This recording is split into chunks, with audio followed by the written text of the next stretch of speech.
नमस्कार दोस्तों, आपका स्वागत है हमारे चैनल धार्मिक कहानी पर, जहां हम खोलते हैं इतिहास के पन्नों को और ढूंढ कर लाते हैं आपके लिए कुछ ऐसे किस्से जो सिर्फ मनोरंजन नहीं बल्कि जीने का एक नया नजरिया भी दे जाते हैं। दोस्तों, क्या आपने कभी सोचा है कि चांद की तुलना करना भी किसी की जान बचा सकता है या किसी को गुस्से से लाल कर सकता है? आज की कहानी एक ऐसी ही घटना के बारे में है। ये कहानी है चौथ के चांद की। आमतौर पर इस चांद को देखने से जुड़े कुछ अंधविश्वास हैं, लेकिन आज हम अंधविश्वास पर नहीं बल्कि बीरबल के उस तर्क पर बात करेंगे जिसने चौथ के चांद को एक नई ही पहचान दे दी।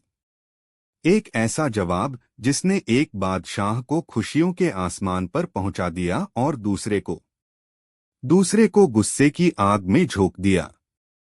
आखिर क्या था उस चांद में, और कैसे बीरबल ने अपने शब्दों के जाल से एक बिगड़ती हुई बाजी को जीत लिया? बने रहिए मेरे साथ, क्योंकि ये कहानी आपकी सोच को हिलाकर रख देगी। तो दोस्तों, किस्सा उस दौर का है जब हिंदुस्तान के अजीमोशान शहंशाह जलालुद्दीन मोहम्मद अकबर का दबदबा बोलता था, और उनके साथ साये की तरह रहते थे उनके सबसे अजीज, सबसे चतुर सलाहकार राजा बीरबल। बीरबल की बुद्धि का लोहा तो पूरी दुनिया मानती थी। उनके किस्से सरहद पार दूर दूर तक मशहूर थे। एक बार ईरान के बादशाह ने शहंशाह अकबर को एक खास न्योता भेजा। वो बीरबल की हाजिर जवाबी और अक्लमंदी के किस्से सुन सुनकर उनसे मिलने के लिए बेचैन थे। न्योता कबूल किया गया और शहंशाह अकबर बीरबल के साथ एक लंबी यात्रा पर ईरान के लिए निकल पड़े। वहां पहुंचने पर उनका इतना शानदार स्वागत हुआ कि अकबर भी हैरान रह गए।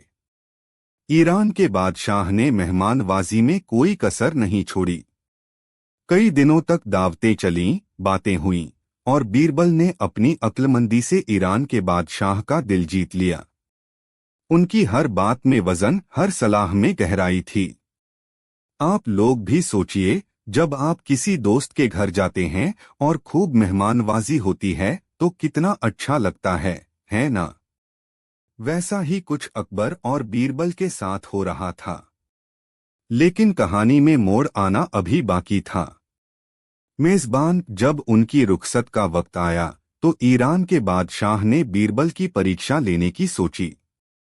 उन्होंने एक ऐसा सवाल पूछा जो सुनने में तो आसान था, लेकिन था एक चक्रव्यूह जैसा। एक ऐसा सवाल जिसका गलत जवाब हिंदुस्तान और ईरान के रिश्तों में कड़वाहट घोल सकता था। मेजबान भरी महफिल में सभी दरबारियों के सामने ईरान के बादशाह ने बीरबल से कहा, बीरबल, हमने तुम्हारी बुद्धि की बहुत तारीफें सुनी हैं और हम तुमसे बेहद मुतास्सिर हुए। जाने से पहले हमारे एक सवाल का जवाब देते जाओ। तुम अपने शहंशाह अकबर और मेरी तारीफ एक साथ एक ही जुमले में कैसे करोगे? मेजबान सवाल सुनते ही दरबार में सन्नाटा छा गया। सभी की निगाहें बीरबल पर टिक गईं। शहंशाह अकबर भी बीरबल को देखने लगे। उनके चेहरे पर हल्की सी चिंता थी। ये एक फंदा था। अगर बीरबल ईरान के बादशाह की ज्यादा तारीफ करते तो अकबर नाराज हो जाते, और अगर अकबर की ज्यादा तारीफ करते तो मेहमानवाज बादशाह की तौहीन हो जाती। अगर आप बीरबल की जगह होते तो क्या जवाब देते? सोच के देखिए, एक तरफ मालिक की इज्जत और दूसरी तरफ मेजबान का मान। कमेंट्स में जरूर बताना। मेजबान बीरबल ने एक पल के लिए सोचा। उनके चेहरे पर एक हल्की सी मुस्कान आई और उन्होंने बड़ी ही अदब से सिर झुकाकर जवाब दिया। बीरबल की आवाज शांत, विनम्र लेकिन आत्मविश्वास से भरी आली जा। इसमें सोचना कैसा? आप दोनों ही चांद हैं, इसमें कोई शक नहीं। बस फर्क सिर्फ इतना है कि आप पूर्णिमा के चांद हैं और मेरे शहंशाह अकबर चौथ के चांद हैं। मेजबान ये सुनते ही ईरान के बादशाह खुशी से झूम उठे। पूर्णिमा का चांद, यानी सबसे खूबसूरत, सबसे रोशन, सबसे पूरा चांद। उन्होंने सोचा बीरबल ने उन्हें अकबर से बड़ा और बेहतर बताया है। ईरान के बादशाह की आवाज हंसते हुए गर्व से, वाह बीरबल, मान गए तुम्हारी अक्ल को, तुमने तो हमारा दिल ही जीत लिया, सच में तुम लाजवाब हो। मेजबान ईरान के बादशाह तो खुश हो गए, लेकिन उनकी नजर शहंशाह अकबर पर नहीं पड़ी। अकबर का चेहरा गुस्से से लाल हो चुका था। उनका मन अपमान से भर गया। चौथ का चांद, एक छोटा सा धब्बे जैसा चांद, और उनकी तुलना उससे। उन्हें लगा कि बीरबल ने भरी महफिल में उनकी इज्जत मिट्टी में मिला दी। वो कुछ नहीं बोले, लेकिन उनकी खामोशी किसी तूफान से पहले की शांति थी। संगीत गहरा और गंभीर हो जाता है। मेजबान सफर पर वापसी के दौरान रास्ते भर अकबर खामोश रहे। उनकी आंखों में बीरबल के लिए सिर्फ और सिर्फ नाराजगी थी। बीरबल जानते थे कि शहंशाह क्यों खफा हैं, लेकिन वो सही वक्त का इंतजार कर रहे थे। आखिरकार अकबर से रहा नहीं गया और उन्होंने अपने गुस्से को आवाज दी। अकबर की आवाज गुस्से में ऊंची और तीखी, बीरबल, ये क्या बदतमीजी थी? तुम्हारी हिम्मत कैसे हुई हमें ईरान के बादशाह के सामने इतना नीचा दिखाने की? उन्हें पूर्णिमा का पूरा चांद और हमें चौथ का एक मामूली सा चांद बता दिया। हमने तुमसे ये उम्मीद नहीं की थी। तुमने हमारी सल्तनत की नाक कटवा दी। कहानी का चरम क्लाइमैक्स पंच। मेजबान, अब वक्त था बीरबल के उस जवाब का जो इतिहास में दर्ज होने वाला था। ये था कहानी का क्लाइमैक्स। बीरबल ने घोड़े की लगाम खींची, शहंशाह के सामने आए, सिर झुकाया और बोले। बीरबल की आवाज पहले से भी ज्यादा शांत, लेकिन हर शब्द में तर्क और वजन। गुस्ताखी माफ हो शहंशाह, लेकिन आपने मेरी बात का सिर्फ ऊपरी मतलब समझा, उसकी गहराई में नहीं उतरे। मैंने आपकी बेइज्जती नहीं, बल्कि आपकी शान में वो बात कही है जिसे समझने के लिए ज्ञान की आंखें चाहिए। अकबर, गहराई? क्या गहराई है इस बेइज्जती में? साफ साफ कहो। बीरबल की आवाज समझाते हुए, एक गुरु की तरह, जहां पनाह पूर्णिमा का चांद जो पूरा और सबसे खूबसूरत होता है, उसकी एक सच्चाई ये भी है कि अगले ही दिन से उसका घटना शुरू हो जाता है। हर रात वो छोटा होता जाता है, उसकी रोशनी कम होती जाती है, और आखिर में वो अमावस की अंधेरी रात में पूरी तरह से गायब हो जाता है। मैंने ईरान के बादशाह को पूर्णिमा का चांद कहकर ये इशारा किया कि उनका रुतबा अब अपने चरम पर है, यहाँ से आगे सिर्फ घटना ही लिखा है। मेजबान अकबर की आंखें हैरानी से फैल गईं। और शहंशाह, मैंने आपको चौथ का चांद कहा। चौथ का चांद भले ही छोटा दिखता हो, लेकिन उसकी खासियत ये है कि वो हर रात बढ़ता है। उसका आकार, उसकी रोशनी, उसका तेज हर आने वाली रात के साथ बढ़ता ही जाता है, जब तक कि वो पूर्णिमा का पूरा चांद न बन जाए। मैंने आपको चौथ का चांद कहकर ये कहा कि आपकी सल्तनत, आपकी शान और आपका प्रताप दिन दूना रात चौगुना बढ़ता ही चला जाएगा। आपकी बढ़ती हुई ताकत की कोई सीमा नहीं होगी। अब आप ही बताइए शहंशाह, बढ़ने वाला चौथ का चांद बेहतर है या घटने वाला पूर्णिमा का चांद? ये सुनते ही अकबर के चेहरे का गुस्सा एक बड़ी सी मुस्कान में बदल गया। वो बीरबल की इस अद्भुत बुद्धि और दूर की सोच पर दंग रह गए। उन्होंने अपनी गलती मानी और बीरबल को गले से लगा लिया। एक बार फिर बीरबल ने साबित कर दिया कि शब्दों का सही इस्तेमाल तलवार की धार से भी ज्यादा तेज होता है। तो दोस्तों, कैसी लगी आपको ये कहानी? देखा आपने कैसे बीरबल ने एक ही तीर से दो निशाने लगाए। ईरान के बादशाह भी खुश और शहंशाह अकबर का मान भी बढ़ा दिया। ये कहानी हमें सिखाती है कि हर चीज को सिर्फ ऊपर से नहीं देखना चाहिए, उसकी गहराई में उतरना जरूरी है। जो दिखता है हमेशा वही सच नहीं होता।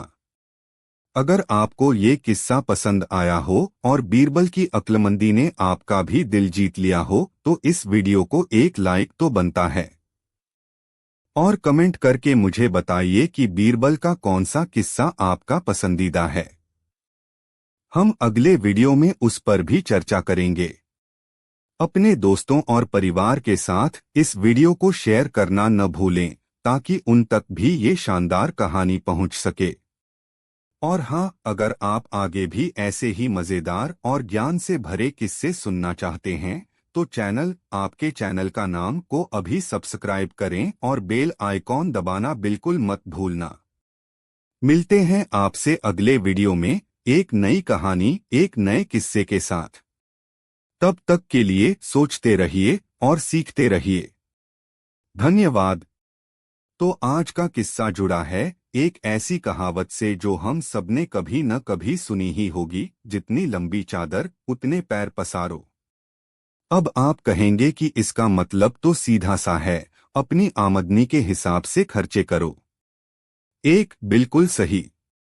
पर क्या ये बात एक ऐसे बादशाह पर भी लागू होती है जिसके खजाने में कोई कमी न हो, जिसकी सल्तनत दुनिया की सबसे अमीर सल्तनतों में से एक हो? आज हम देखेंगे कि कैसे बीरबल ने यही सीधी सी लगने वाली कहावत हिंदुस्तान के सबसे बड़े शहंशाह को इस तरह समझाई कि वो उनकी जिंदगी का और उनके शासन का एक अटूट हिस्सा बन गई। तो कुर्सी की पेटी बांध लीजिए, क्योंकि हम सीधे चल रहे हैं आगरा के उस शाही दरबार में जहां आज कुछ बड़ा होने वाला है। बात उन दिनों की है जब मुगल सल्तनत का सूरज अपने पूरे उफान पर था। जीत के परचम हर दिशा में लहरा रहे थे और शाही खजाना सोने चांदी हीरे मोती से लबालब भरा था। बादशाह अकबर अपनी सल्तनत के विस्तार और उसकी शानो शौकत से बेहद खुश थे। एक शाम दीवान-ए-खास में अपने सबसे भरोसेमंद मंत्रियों और सलाहकारों के साथ बैठे बादशाह ने एक ऐसी घोषणा की जिसने सबको चौंका दिया। हम चाहते हैं, बादशाह अकबर की आवाज में एक शाही रौब था, कि आगरा में एक नया शहर बसाया जाए। एक ऐसा शहर जो आज तक दुनिया ने न देखा हो, जिसकी सड़कें सोने की धूल से चमकें, जिसके फव्वारे गुलाब जल उगलें और जिसकी मीनारें आसमान से बातें करें। हम चाहते हैं कि दुनिया भर के व्यापारी और कलाकार यहाँ आकर बसें और हमारी सल्तनत की शान में चार चांद लगाएं। इस नए शहर का नाम होगा अकबर-ए-आज़म। यह सुनते ही पूरे दीवान-ए-खास में वाह-वाह की गूंज उठ गई। मंत्री एक दूसरे को देखकर मुस्कुराने लगे। वित्त मंत्री ने खड़े होकर कहा, आलीजा, क्या खूब सोचा है आपने। ये तो सल्तनते मुगलिया के इतिहास में एक सुनहरा पन्ना जोड़ेगा। खजाने में धन की कोई कमी नहीं है, हम कल से ही इस पर काम शुरू करवा सकते हैं। एक और दरबारी बोला, जहां पनाह, आपकी दूरदृष्टि का कोई जवाब नहीं। ये शहर आने वाली सदियों तक आपके नाम को अमर कर देगा। हर तरफ से तारीफों के पुल बांधे जा रहे थे। हर कोई बादशाह के इस भव्य सपने की तारीफ कर रहा था। लेकिन बादशाह अकबर की पारखी नजरें अपने सबसे अजीज दोस्त और सलाहकार बीरबल को ढूंढ रही थीं, जो हमेशा की तरह खामोश एक कोने में खड़े बस सब सुन रहे थे। उनके चेहरे पर न तो कोई खुशी थी न ही कोई हैरानी, बस एक गहरी सोच थी। बादशाह ने सबको चुप कराते हुए सीधे बीरबल से मुखातिब हुए, बीरबल, इस मामले पर तुम्हारी खामोशी हमें खल रही है। क्या तुम्हें हमारा ख्याल पसंद नहीं आया, या तुम्हें हमारी सल्तनत की ताकत पर कोई शक है? पूरे दरबार में सन्नाटा छा गया।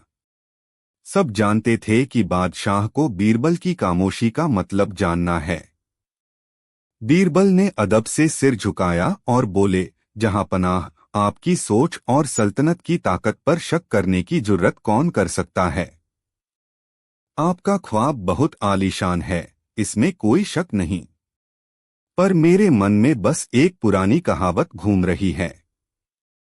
बादशाह अकबर ने अपनी भवें सिकोड़ते हुए पूछा, कहावत?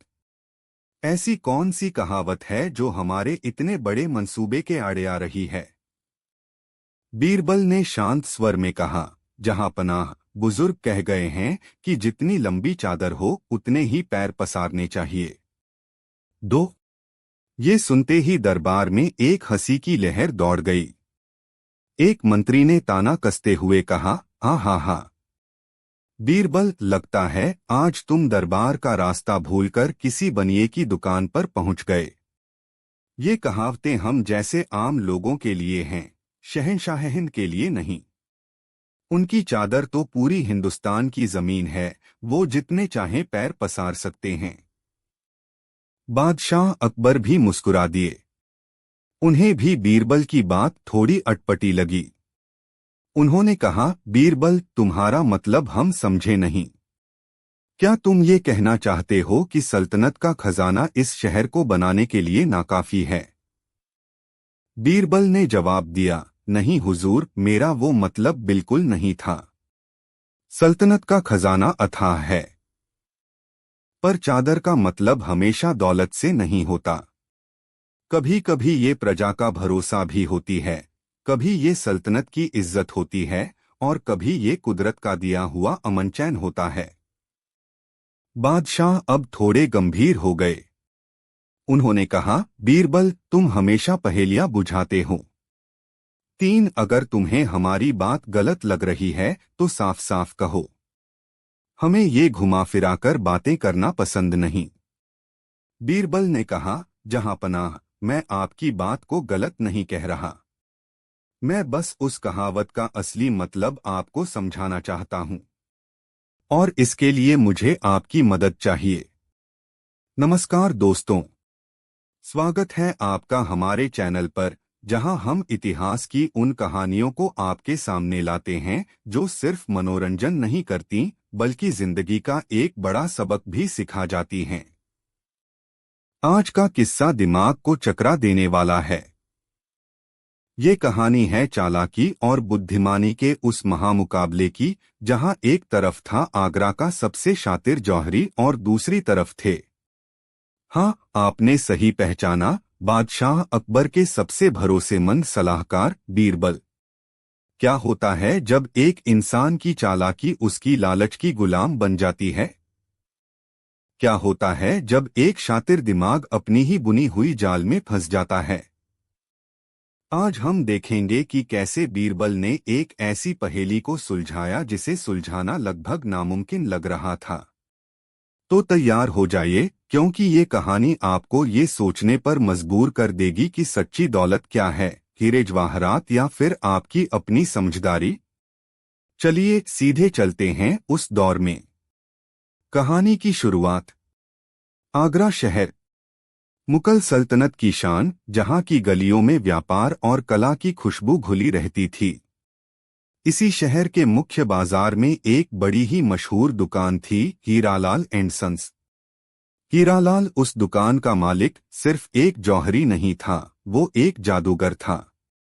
पत्थरों को तराशने की उसकी कला ऐसी थी कि मामूली से पत्थर को भी वो किसी कोहिनूर की तरह चमका देता।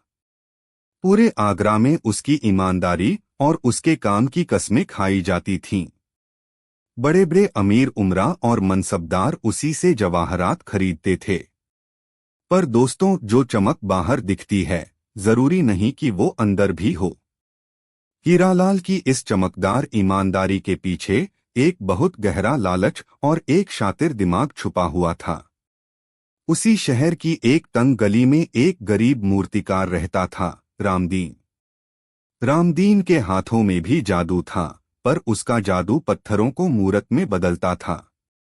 वो ईमानदार था, मेहनती था, पर उसकी आमदनी बस इतनी थी कि किसी तरह गुजर-बसर हो जाए। कहानी में मोड़ तब आता है जब रामदीन की बेटी की शादी तय हो जाती है। घर में खुशी का माहौल तो था, पर रामदीन के माथे पर चिंता की लकीरें थीं। शादी के खर्चों के लिए उसे 500 सोने की मोहरों की सख्त जरूरत थी। उसने अपनी सारी जमापूंजी जोड़ ली, पर फिर भी 100 मोहरें कम पड़ रही थीं। उसकी पत्नी ने उसे सलाह दी, जी, आप शहर के सबसे बड़े जौहरी हीरालाल जी के पास क्यों नहीं जाते? सुना है वो बहुत दयालु हैं और जरूरतमंदों की मदद करते हैं। रामदीन को ये बात जंच गई। अगले दिन वो अपनी सबसे कीमती चीज, अपने पुरखों की एक सोने की अंगूठी लेकर हीरालाल की आलीशान दुकान पर पहुंचा। दुकान की चकाचौंध देखकर रामदीन की आंखें चौंधिया गईं। हीरालाल मखमली गद्दे पर बैठा था। उसने रामदीन को ऊपर से नीचे तक देखा और उसकी फटी हुई जूतियों को देखकर मन ही मन हंसा। हीरालाल मीठी आवाज में, कहो भाई, कैसे आना हुआ? क्या सेवा कर सकते हैं हम आपकी? रामदीन घबराते हुए, सेठ जी, मेरा नाम रामदीन है। मैं एक मूर्तिकार हूँ। मेरी बेटी का ब्याह है और मुझे 100 मोहरों की जरूरत है। ये मेरे पुरखों की अंगूठी है, इसे गिरवी रखकर आप मुझे कर्ज दे दीजिए। जैसे ही मेरे पास पैसे आएंगे, मैं आपका कर्ज चुकाकर इसे छुड़ा ले जाऊंगा। हीरालाल ने अंगूठी अपने हाथ में ली। वो एक नजर में समझ गया कि अंगूठी बेशकीमती है, पर उसके शैतानी दिमाग में कुछ और ही पक रहा था। एक ऐसी योजना जो रामदीन को पूरी तरह बर्बाद कर सकती थी। हीरालाल हमदर्दी जताते हुए, अरे रामदीन भाई, तुम तो बड़े नेक इंसान मालूम होते हो। हम तुम्हारी पुरखों की निशानी को गिरवी रखकर तुम्हें शर्मिंदा नहीं करेंगे। तुम ये अंगूठी वापस ले जाओ। रामदीन हैरान रह गया। उसे अपनी कानों पर यकीन नहीं हुआ। रामदीन, लेकिन सेठ जी, फिर आप मुझे कर्ज कैसे देंगे? हीरालाल ने अपनी तिजोरी खोली और उसमें से एक हीरा निकाला। वो हीरा सूरज की रोशनी में 7 रंगों में चमक रहा था। वो हूबहू एक असली बेशकीमती हीरे जैसा दिख रहा था। हीरालाल, देखो रामदीन, मैं तुम पर भरोसा करता हूं। तुम ये 100 मोहरे ले जाओ और अपनी तसल्ली के लिए मेरी तरफ से ये हीरा तुम अमानत के तौर पर अपने पास रख लो। इसकी कीमत हजारों मोहरों में है। जब तुम मेरी 100 मोहरे लौटाओगे तो मैं अपना ये हीरा वापस ले लूंगा। इससे तुम्हारा सम्मान भी बना रहेगा और मेरा पैसा भी सुरक्षित रहेगा। दोस्तों, आप सोच रहे होंगे कि हीरालाल इतना दयालु कैसे हो गया। अरे नहीं, यही तो उसकी योजना की पहली सीढ़ी थी। वो हीरा जो उसने रामदीन को दिया था, वो असली नहीं था। वो कांच का एक टुकड़ा था जिसे हीरालाल ने अपनी कारीगरी से ऐसा तराशा था कि बड़े से बड़ा जौहरी भी पहली नजर में धोखा खा जाए। रामदीन तो एक भोला भाला कारीगर था। उसने हीरालाल को भगवान का रूप समझा और उसकी आंखों में आंसू आ गए। उसने हीरा और मोहरे लीं और उसे 1000 दुआएं देता हुआ घर चला गया। 1 महीना बीत गया। रामदीन ने दिनरात मेहनत करके 100 मोहरें इकट्ठी कर लीं और खुशी खुशी हीरालाल की दुकान पर पहुंचा। रामदीन, सेठ जी, आपका बहुत बहुत शुक्रिया। ये लीजिए आपकी 100 मोहरें और ये रही आपकी अमानत, आपका हीरा। हीरालाल ने मोहरें अपनी तिजोरी में रखीं। फिर उसने उस कांच के टुकड़े को अपने हाथ में लिया, उसे रोशनी में घुमाकर देखा और अचानक उसका चेहरा गुस्से से लाल हो गया। हीरालाल चीखते हुए, धोखेबाज, मक्कार, तेरी ये हिम्मत कैसे हुई? तूने मेरा हीरा बदल दिया। ये तो कांच का टुकड़ा है। रामदीन के पैरों तले जमीन खिसक गई। रामदीन हाथ जोड़कर, नहीं सेठ जी, आप ये क्या कह रहे हैं? मैंने तो इसे हाथ तक नहीं लगाया। जैसा आपने दिया था वैसा ही कपड़े में लपेटकर संदूक में रख दिया था। हीरालाल, चुप कर झूठे। मैं तुझ जैसे गरीबों की नसंस से वाकिफ हूं। तेरी नीयत में पहले ही खोट था। तूने मेरा असली हीरा चुरा लिया और उसकी जगह ये कांच का टुकड़ा रख दिया। सिपाही, पकड़ लो इसे। दुकान के बाहर खड़े सिपाहियों ने रामदीन को पकड़ लिया। बेचारा रामदीन रोता रहा, गिड़गिड़ाता रहा, अपनी ईमानदारी की कस्में खाता रहा, पर उसकी सुनने वाला कोई नहीं था। हीरालाल शहर का इज्जतदार आदमी था और रामदीन एक गरीब। भला गरीब की बात पर कौन यकीन करता। मामला शहर के कोतवाल तक पहुंचा। कोतवाल ने भी हीरालाल की चिकनी चुपड़ी बातों पर यकीन कर लिया और रामदीन को चोर मानकर जेल में डालने का हुक्म दे दिया। अब इस बेचारे रामदीन का क्या होगा? क्या एक चालाक अमीर की वजह से एक बेगुनाह गरीब की जिंदगी बर्बाद हो जाएगी? नहीं, क्योंकि जब इंसाफ के सारे दरवाजे बंद हो जाते हैं तब एक दरवाजा खुलता है, और वो दरवाजा था बादशाह अकबर के दरबार का। किसी तरह ये खबर बादशाह अकबर तक पहुंची। मामला बड़ा पेचीदा था। एक तरफ शहर का सबसे इज्जतदार जौहरी था और दूसरी तरफ एक गरीब कारीगर जो खुद को बेकसूर बता रहा था। बादशाह ने फैसला किया कि इस मामले की सुनवाई भरी सभा में होगी। अगले दिन दीवान-ए-कास खचाखच भरा था। एक तरफ हीरालाल पूरे आत्मविश्वास के साथ खड़ा था और दूसरी तरफ जंजीरों में जकड़ा सहमा हुआ रामदीन। बादशाह अकबर ने पूरी कहानी सुनी। हीरालाल ने बड़े ही नाटकीय अंदाज में बताया कि कैसे उसने रामदीन पर दया करके उसे कर्ज दिया और कैसे रामदीन ने उसकी अच्छाई का ये सिला दिया। अब बादशाह अकबर भी दुविधा में पड़ गए। कोई गवाह नहीं था, कोई सबूत नहीं था। वो बस अपनी नजरें घुमाकर अपने सबसे बुद्धिमान सलाहकार को ढूंढ रहे थे। बीरबल, जो हमेशा की तरह शांत भाव से सब कुछ देख और सुन रहे थे। अकबर, बीरबल, इस मामले पर तुम्हारी क्या राय है? हमें तो ये गुत्थी बड़ी उलझी हुई लग रही है। बीरबल ने अदब से सिर झुकाया। बीरबल, जहां पनाह, गुत्थी जितनी उलझी हुई दिखती है उतनी ही आसानी से सुलझ भी सकती है। बस सही धागे को खींचने की जरूरत है। मुझे बस इन दोनों से कुछ सवाल करने की इजाजत दी जाए। बादशाह ने इजाजत दे दी। बीरबल सबसे पहले रामदीन के पास गए। बीरबल, रामदीन, जब सेठ जी ने तुम्हें ये हीरा दिया था तब क्या तुमने उसे ध्यान से देखा था? रामदीन सिसकते हुए, हुजूर, मैं तो एक मामूली कारीगर हूं। मैं हीरे और कांच में फर्क क्या जानूं? सेठ जी ने दिया, मैंने भरोसा करके रख लिया। फिर बीरबल हीरालाल की तरफ मुड़े। उनकी आंखों में एक ऐसी चमक थी जिसे देखकर हीरालाल जैसा शातिर भी एक पल के लिए घबरा गया। बीरबल, जौहरी जी, आप तो पत्थरों के पारखी हैं। क्या आप अपने हीरे को करोड़ों की भीड़ में भी पहचान सकते हैं? हीरालाल गर्व से, बिल्कुल। मेरा हीरा मेरे बच्चे की तरह है। उसकी हर चमक, हर तराश मेरे दिल में बसी है। मैं उसे कहीं भी, कभी भी पहचान सकता हूं। बीरबल, बहुत खूब। बीरबल मुस्कुराए और बादशाह की तरफ मुड़े। बीरबल, जहांपनाह, मुझे इस मामले को सुलझाने के लिए बस 24 घंटे और 2 चीजों की जरूरत है। एक कटोरी गर्म दूध और हूबहू ऐसा ही एक कांच का टुकड़ा। पूरा दरबार हैरान था। दूध और कांच के टुकड़े से इस चोरी का क्या लेना देना?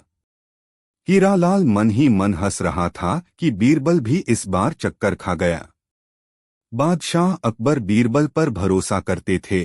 उन्होंने तुरंत दोनों चीजों का इंतजाम करने का हुक्म दिया। अगले दिन दरबार फिर से लगा।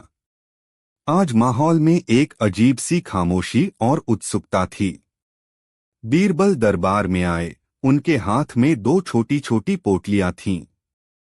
बीरबल, जहांपनाह, कल मैंने जौहरी जी से पूछा था कि क्या वो अपना हीरा पहचान सकते हैं, और उन्होंने बड़े आत्मविश्वास से कहा था हाँ। आज उसी आत्मविश्वास का इम्तिहान है। बीरबल ने दोनों पोटलियां बादशाह के सामने रख दीं। बीरबल, आलीजाह, इन 2 पोटलियों में से एक में वो कांच का टुकड़ा है जो रामदीन से मिला था, और दूसरी पोटली में दूसरी पोटली में भी हूबहू वैसा ही कांच का टुकड़ा है जो मैंने कल रात बनवाया है। ये सुनते ही हीरालाल का चेहरा पीला पड़ गया। उसे समझ आ गया कि खेल अब उसकी पकड़ से बाहर जा रहा है। बीरबल हीरालाल की तरफ मुड़कर, जौहरी जी, अब आप आइए और इन दोनों में से उस कांच के टुकड़े को पहचानिए जो आपने रामदीन को दिया था। क्योंकि आपका असली हीरा तो चोरी हो चुका है, तो अब आप अपनी दी हुई अमानत को तो पहचान ही सकते हैं। क्लाइमैक्स पंच। दोस्तों, यही था बीरबल का मास्टर स्ट्रोक। एक ऐसा जाल जिसमें चूहे को खुद चलकर आना था। हीरालाल के पसीने छूट गए। वो कांपने लगा। क्यों?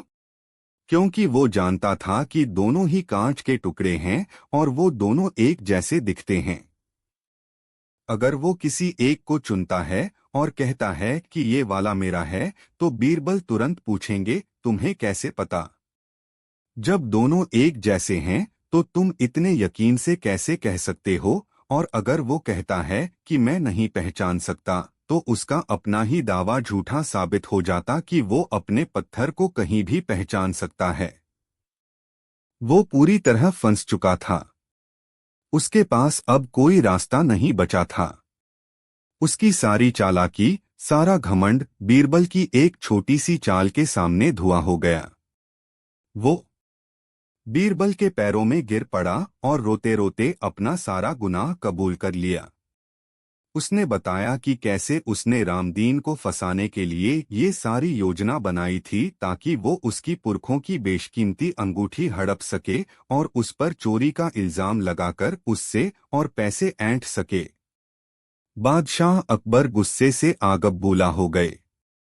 उन्होंने हुक्म दिया कि हीरालाल की सारी संपत्ति जब्त करके शाही खजाने में जमा कर दी जाए और उसे उम्रकैद के लिए जेल में डाल दिया जाए। रामदीन को बाइज्जत बरी किया गया और बादशाह ने अपनी तरफ से उसकी बेटी की शादी का सारा खर्चा उठाने का ऐलान किया। पूरा दरबार बीरबल की जय जयकार करने लगा। Engaging ending CTA. उस दिन बीरबल ने सिर्फ एक बेगुनाह को नहीं बचाया था, बल्कि एक बहुत बड़ा सबक भी सिखाया था। उन्होंने साबित कर दिया था कि चालाकी और बुद्धिमानी में बहुत बड़ा फर्क होता है। चालाकी आपको थोड़े समय के लिए फायदा पहुंचा सकती है, लेकिन अंत में जीत हमेशा बुद्धिमानी और सच्चाई की ही होती है। हीरालाल के पास हुनर था, पर उसकी नीयत साफ नहीं थी। उसका लालच ही उसकी बर्बादी का कारण बना। तो दोस्तों, ये कहानी हमें सिखाती है कि अपनी काबिलियत का इस्तेमाल हमेशा सही कामों के लिए करना चाहिए। क्योंकि जब आप दूसरों के लिए गड्ढा खोदते हैं, तो एक दिन आप खुद ही उसमें गिरते हैं। आपको बीरबल की ये चतुराई कैसी लगी? क्या आपने अपनी जिंदगी में कभी किसी ऐसे शातिर इंसान का सामना किया है? नीचे कमेंट्स में हमें अपना अनुभव जरूर बताएं। अगर इस कहानी ने आपके दिल को छुआ है और आपके चेहरे पर एक मुस्कान लाई है, तो इस वीडियो को एक लाइक तो बनता है। इसे अपने दोस्तों और परिवार के साथ शेयर कीजिए और उन्हें भी बीरबल की बुद्धिमानी का कायल बनाइए। और हाँ, अगर आप ऐसी ही दिलचस्प और ज्ञानवर्धक कहानियों के शौकीन हैं, तो हमारे चैनल को सब्सक्राइब करना बिल्कुल मत भूलना और वो जो घंटी वाला बटन है न, उसे भी दबा देना, ताकि हमारी अगली कहानी सबसे पहले आप तक पहुंचे। मिलते हैं बहुत जल्द एक और मजेदार किस्से के साथ। तब तक के लिए याद रखिएगा, दिमाग तेज दौड़ता है, पर सच्चाई हमेशा मंजिल तक पहुंचती है। नमस्कार दोस्तों, और स्वागत है आपका हमारे चैनल के एक और नए एपिसोड में। वो जगह जहां हम इतिहास की किताबों से उन कहानियों को खींच कर लाते हैं जो सिर्फ गुजरे हुए वक्त का आईना नहीं, बल्कि आने वाले कल के लिए एक सबक भी हैं। आज की कहानी एक सवाल से शुरू होती है। क्या होता है जब एक ताकतवर झूठ एक कमजोर सच से टकराता है? जब दौलत और रुतबे का अंधेरा एक गरीब की ईमानदारी की छोटी सी लौ को बुझाने की कोशिश करता है। जाहिर है आप कहेंगे कि जीत तो हमेशा सच्चाई की होती है। ये बात हम सबने सुनी है, पढ़ी है। पर क्या ये हमेशा इतनी आसान होती है? आज हम आपको उस दौर में ले चलेंगे जब बीरबल ने इस एक लाइन को साबित करने के एक ऐसी चाल चली जिसने न सिर्फ एक बेगुनाह की जिंदगी बचाई बल्कि शहंशाह अकबर के दरबार में इंसाफ का एक नया इतिहास लिख दिया। तो अपनी कुर्सी कस के पकड़ लीजिए, क्योंकि आज का किस्सा आपके दिल और दिमाग दोनों को झकझोर कर रख देगा। कहानी की शुरुआत। कहानी शुरू होती है आगरा से कुछ दूर यमुना नदी के किनारे बसे एक छोटे से गांव से। उस गांव में एक किसान रहता था, नाम था मोहन। मोहन के पास ज्यादा कुछ नहीं था, बस पुरखों की छोड़ी हुई 5 बीघा जमीन का एक टुकड़ा था। पर मोहन के लिए वो जमीन का टुकड़ा नहीं, उसकी माँ थी। वो दिन रात उसमें मेहनत करता, उसे अपने पसीने से सींचता और जो फसल उगती उसी से उसके परिवार का पेट भरता था। वो गरीब था पर खुश था, क्योंकि उसकी जिंदगी में ईमानदारी और सुकून था। उसी इलाके का एक बहुत बड़ा और अमीर जमींदार था, धनपत राय। धनपत राय की जमीनें मीलों तक फैली थीं, उसके घोड़े अरबी नस्ल के थे और उसकी हवेली किसी महल से कम नहीं थी। पर उसकी भूख, जमीन की भूख, कभी खत्म नहीं होती थी। उसकी नजर बहुत समय से मोहन की उस 5 बीघा जमीन पर थी। क्यों? क्योंकि वो जमीन नदी के ठीक किनारे थी, बहुत उपजाऊ थी और उसकी अपनी सैकड़ों बीघा जमीन के ठीक बीच में आती थी, एक खूबसूरत हार में एक गंदे पत्थर की तरह। धनपत राय ने कई बार मोहन को मुंहमांगे दाम की पेशकश की, उसे डराया, धमकाया, पर मोहन ने अपनी मां को बेचने से साफ इनकार कर दिया।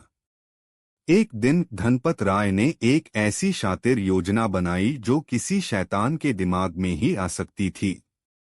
उसने कई साल पुराना एक जाली दस्तावेज तैयार करवाया। उस दस्तावेज में लिखा था कि मोहन के मरहूम पिता ने अपनी मौत से पहले वो जमीन धनपत राय को बेच दी थी। दस्तावेज पर गांव के 2 लोगों के झूठे दस्तखत भी थे, जिन्हें धनपत राय ने पैसों से खरीद लिया था। एक सुबह जब मोहन अपने खेत पर हल चला रहा था, धनपत राय अपने लठैतों के साथ वहां धमका। धनपत राय अकड़ के साथ, ऐ मोहन, ये तू क्या कर रहा है? मेरी जमीन पर हल चलाने की तेरी हिम्मत कैसे हुई? मोहन हैरानी से, आपकी जमीन? मालिक, ये जमीन तो मेरे बाप दादा की है। आप ये कैसी बातें कर रहे हैं? धनपत राय ने जोर का ठहाका लगाया और वो जाली दस्तावेज मोहन के मुंह पर फेंक दिया। धनपत राय, अबे ओ भोले किसान, तेरे बाप में अक्ल थी, उसने सही समय पर ये बंजर जमीन मुझे बेच दी थी और शहर चला गया था। ये देख सबूत, और ये रहे गवाह।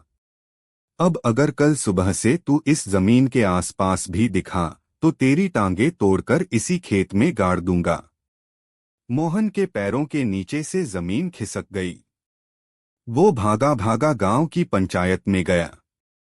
पंचायत बैठी। धनपत राय ने वो दस्तावेज और अपने खरीदे हुए गवाह पेश कर दिए। बेचारा मोहन अपनी सच्चाई की दुहाई देता रहा, पर धनपत राय के रुतबे और झूठे सबूतों के आगे उसकी एक न चली। पंचायत ने फैसला धनपत राय के हक में सुना दिया।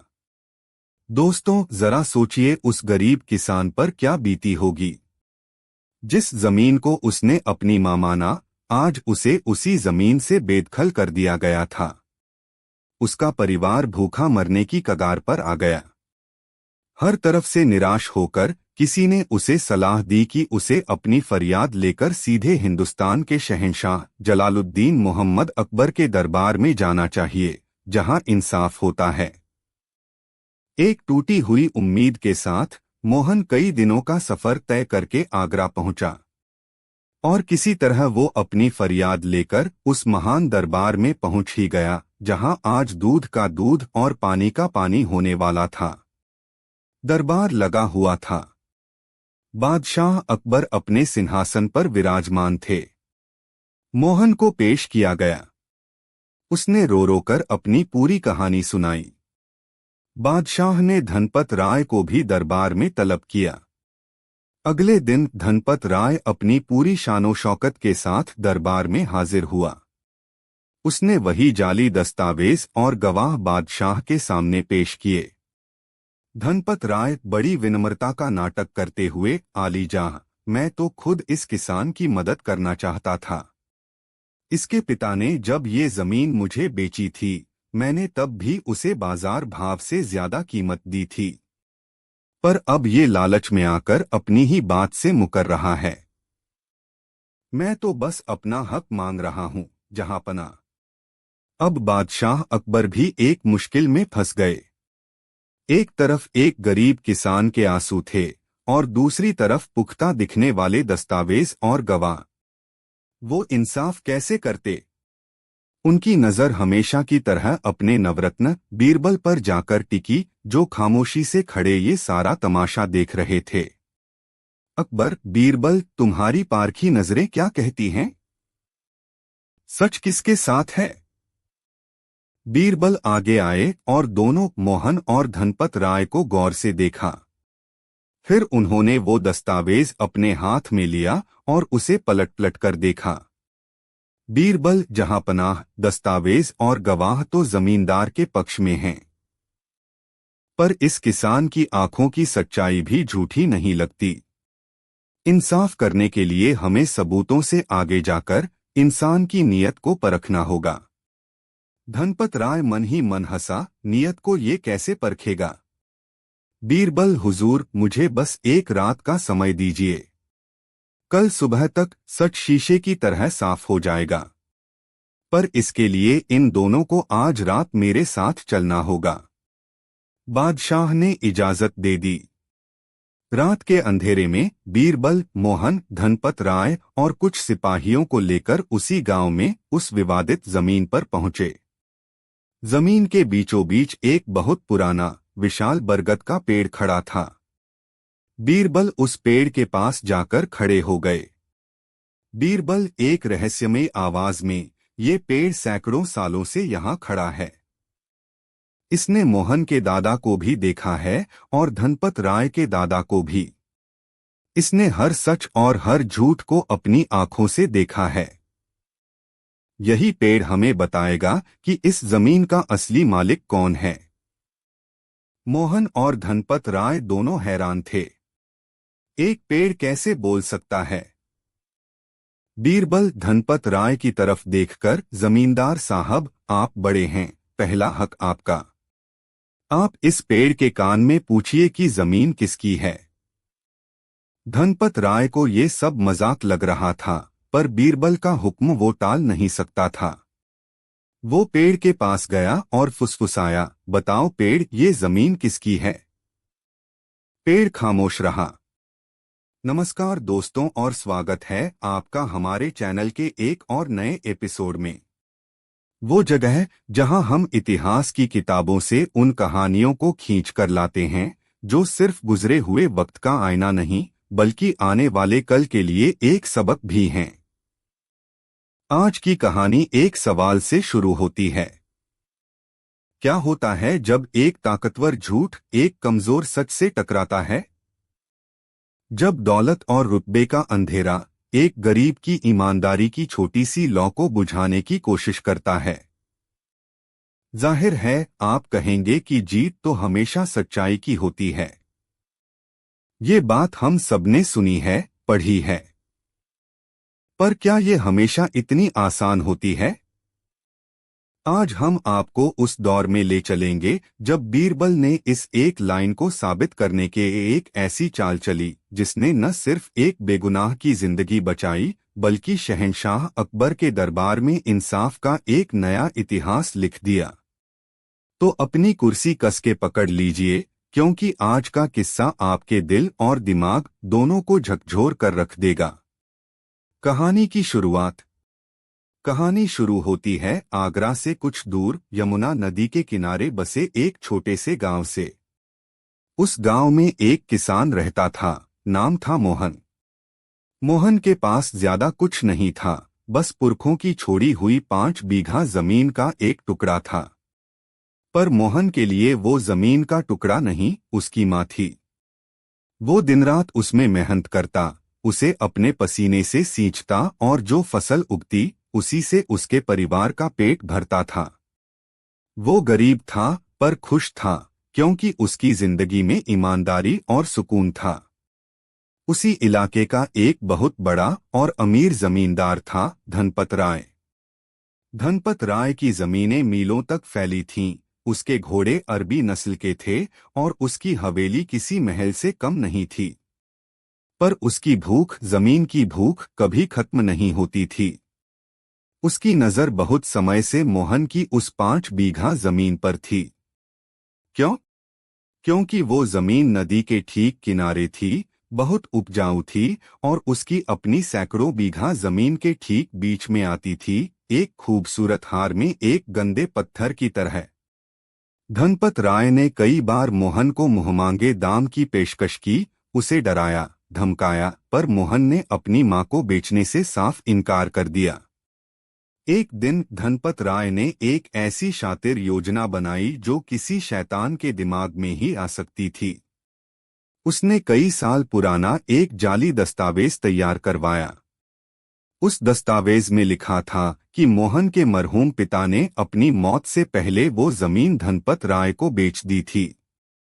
दस्तावेज पर गांव के 2 लोगों के झूठे दस्तखत भी थे, जिन्हें धनपत राय ने पैसों से खरीद लिया था। एक सुबह जब मोहन अपने खेत पर हल चला रहा था, धनपत राय अपने लठैतों के साथ वहां धमका। धनपत राय अकड़ के साथ, ए मोहन, ये तू क्या कर रहा है? मेरी जमीन पर हल चलाने की तेरी हिम्मत कैसे हुई? मोहन हैरानी से, आपकी जमीन?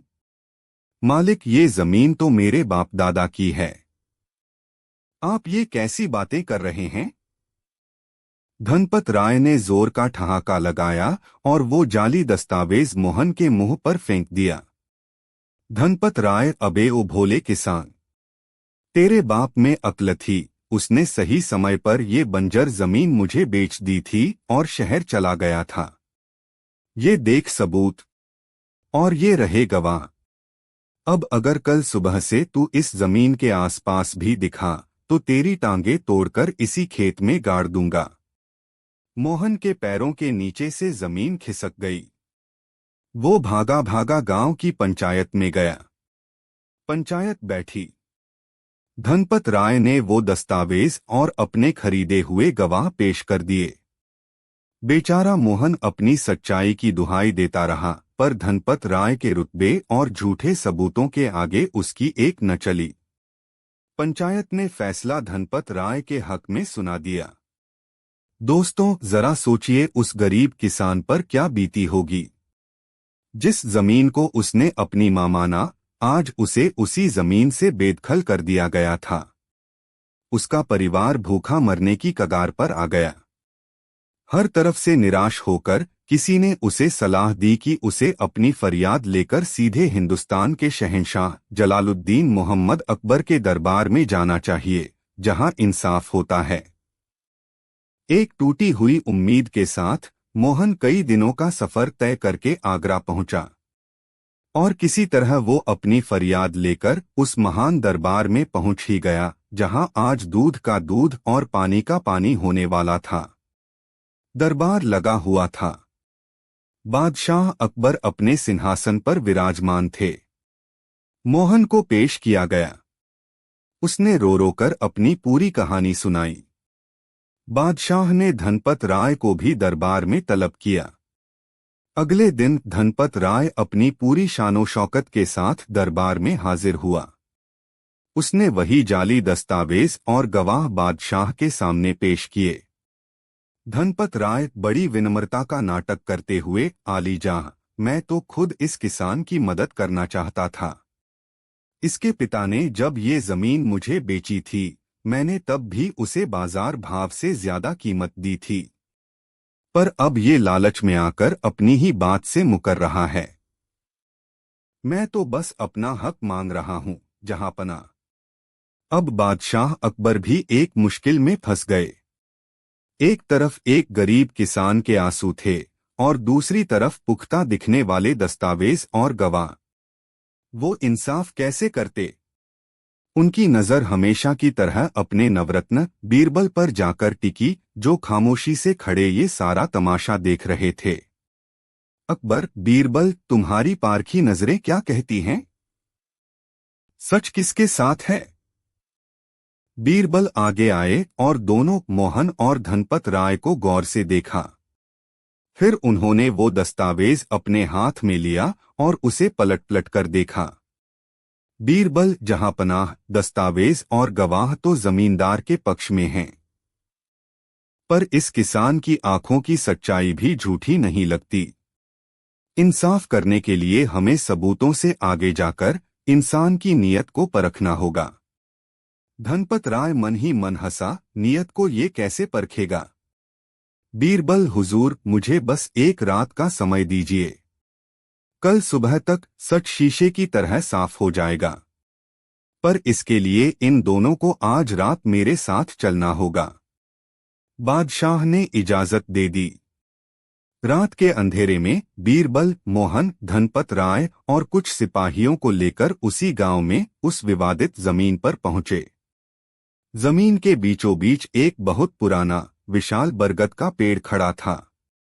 बीरबल उस पेड़ के पास जाकर खड़े हो गए। बीरबल, एक रहस्यमय आवाज में, ये पेड़ सैकड़ों सालों से यहाँ खड़ा है। इसने मोहन के दादा को भी देखा है और धनपत राय के दादा को भी। इसने हर सच और हर झूठ को अपनी आंखों से देखा है। यही पेड़ हमें बताएगा कि इस जमीन का असली मालिक कौन है। मोहन और धनपत राय दोनों हैरान थे। एक पेड़ कैसे बोल सकता है? बीरबल धनपत राय की तरफ देखकर, जमींदार साहब, आप बड़े हैं, पहला हक आपका। आप इस पेड़ के कान में पूछिए कि जमीन किसकी है। धनपत राय को ये सब मजाक लग रहा था, पर बीरबल का हुक्म वो टाल नहीं सकता था। वो पेड़ के पास गया और फुसफुसाया, बताओ पेड़, ये जमीन किसकी है? पेड़ खामोश रहा। बीरबल, मोहन, अब तुम पूछो। मोहन ने हाथ जोड़कर कांपती आवाज में पेड़ से पूछा, हे वृक्ष देवता, आप ही मेरे पिता समान हैं। आप ही बताइए, मैं आपका बेटा हूं या नहीं? पेड़ फिर भी खामोश रहा। क्लाइमैक्स पंच। अब बीरबल की आवाज में बिजली जैसी कड़क आ गई। बीरबल, लगता है ये पेड़ ऐसे नहीं मानेगा। सिपाहियों, इस पेड़ के चारों तरफ लकड़ियां जमा करो। आज हम इस झूठे पेड़ को आग लगा देंगे। जब आग की गर्मी इसकी जड़ों तक पहुंचेगी, तब सच अपने आप इसकी जबान पर आ जाएगा।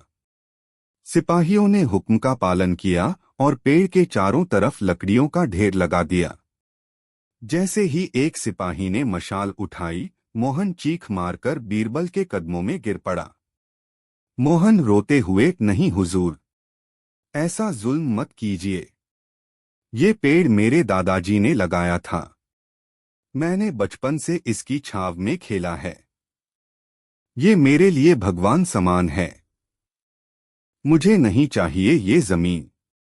आप ये जमीन जमींदार साहब को दे दीजिए, पर मेरे भगवान को मत जलाइए। मैं आपसे भीख मांगता हूं। और दूसरी तरफ धनपत राय, वो चुपचाप खड़ा मुस्कुरा रहा था। उसे लगा कि चलो अच्छा है, ये पागल बीरबल पेड़ को जला देगा और मामला यहीं खत्म हो जाएगा। बस बीरबल को जो चाहिए था वो मिल चुका था। बीरबल ने सिपाही को रुकने का इशारा किया और मुस्कुराते हुए बादशाह अकबर की तरफ मुड़े, जो भेष बदलकर ये सब देख रहे थे। बीरबल, जहांपनाह, फैसला हो चुका है। सब हैरान। कैसा फैसला? बीरबल, जीत मोहन की हुई है। ये जमीन मोहन की ही है। धनपत राय चीखा, मगर कैसे? इस किसान के कहने से क्या होता है? बीरबल धनपत राय की आंखों में आंखें डालकर चुप रहो मक्कार। फैसला किसान के कहने से नहीं, तुम्हारे चुप रहने से हुआ है। अरे मूर्ख, जिस चीज से इंसान को प्यार होता है, जिसे वो अपना मानता है, उसे तकलीफ में देखकर उसका दिल रोता है। मोहन के लिए ये पेड़ सिर्फ लकड़ी का ढेर नहीं, उसकी विरासत थी, उसकी यादें थीं, इसीलिए उसे जलता हुआ देखने की सोच से ही उसकी रूह कांप गई।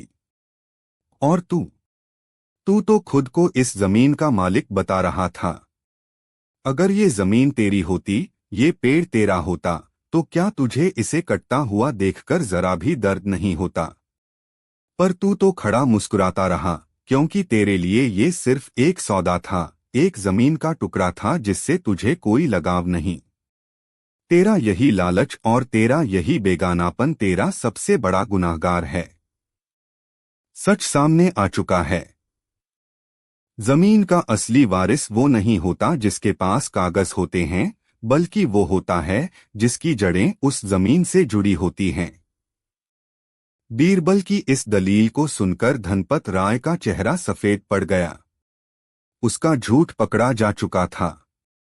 बादशाह के हुक्म पर सिपाहियों ने उसे और उसके झूठे गवाहों को पकड़ लिया।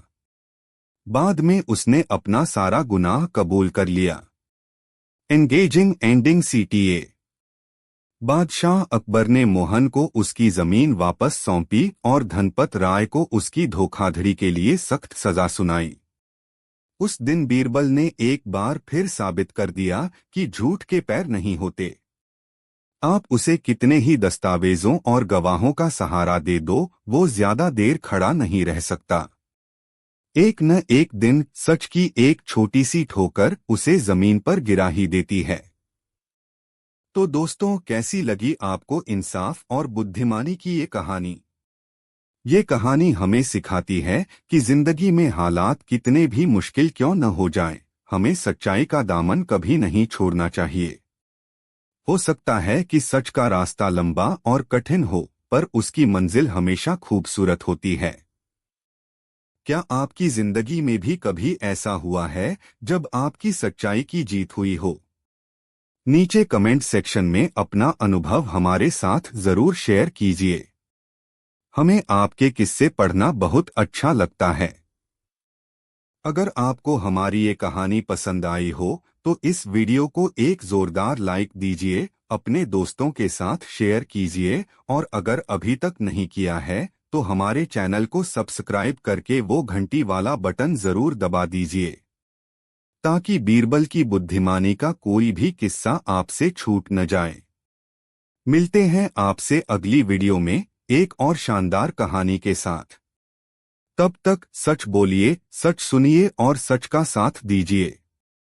जब बीरबल बच्चा बना, बीरबल ने बच्चे बनकर बादशाह को उनकी गलती का एहसास कराया।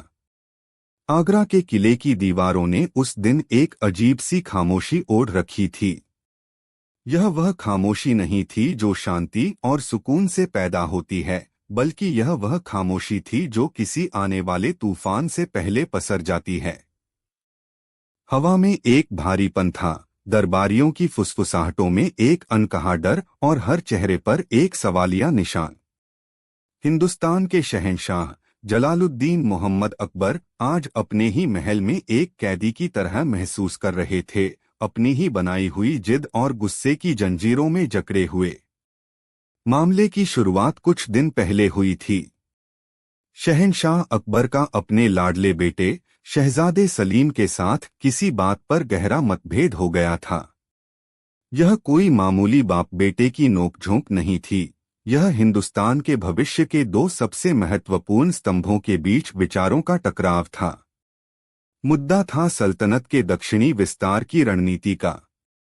शहजादे सलीम, जो अब जवानी की दहलीज पर कदम रख चुके थे और अपनी एक अलग सोच विकसित कर रहे थे, ने अपने वालिद की प्रस्तावित योजना पर दबे छिपे नहीं, बल्कि भरे दीवानयकास में कुछ अनुभवी सेनापतियों के सामने असहमति जता दी थी। सलीम का मानना था कि बादशाह की योजना आक्रामक और जल्दबाजी भरी थी, जिससे सल्तनत को भारी नुकसान हो सकता था। उन्होंने एक वैकल्पिक अधिक सतर्क योजना पेश की थी।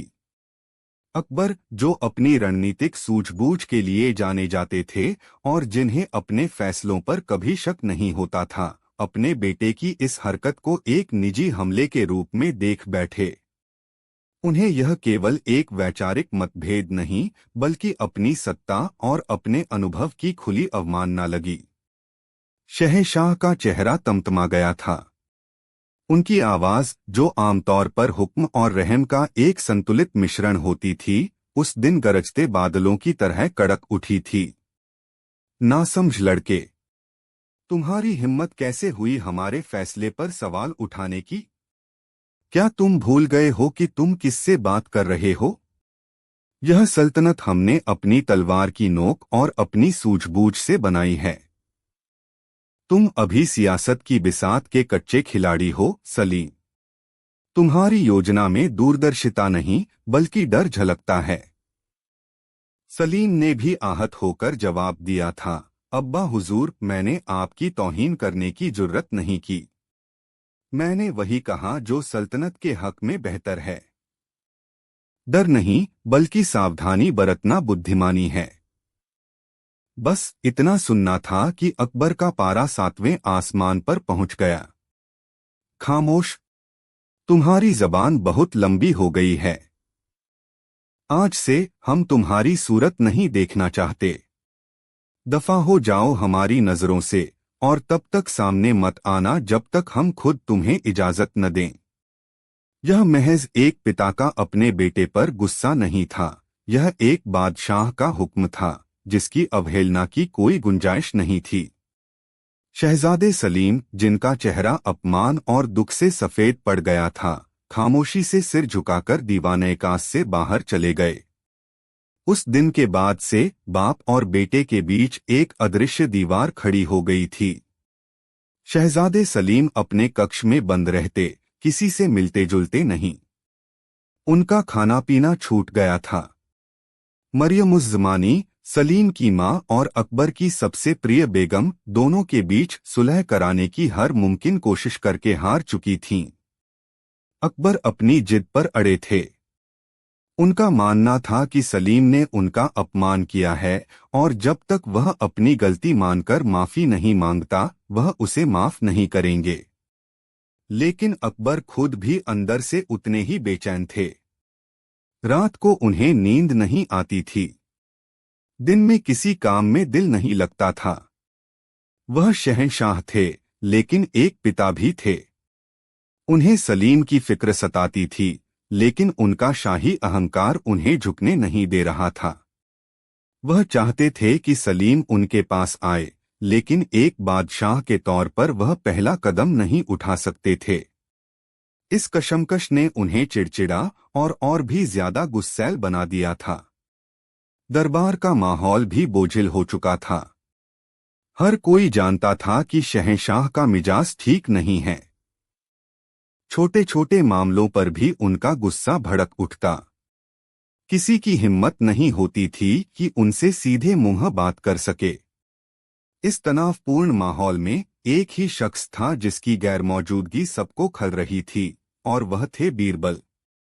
बीरबल, जो अपनी चतुराई और हाजिर जवाबी से किसी भी गंभीर माहौल को हल्का कर देते थे, कुछ दिनों के लिए एक जरूरी काम से दिल्ली गए हुए थे। जब बीरबल वापस आगरा लौटे तो उन्हें किले की हवा में घुले इस तनाव को महसूस करने में देर नहीं लगी।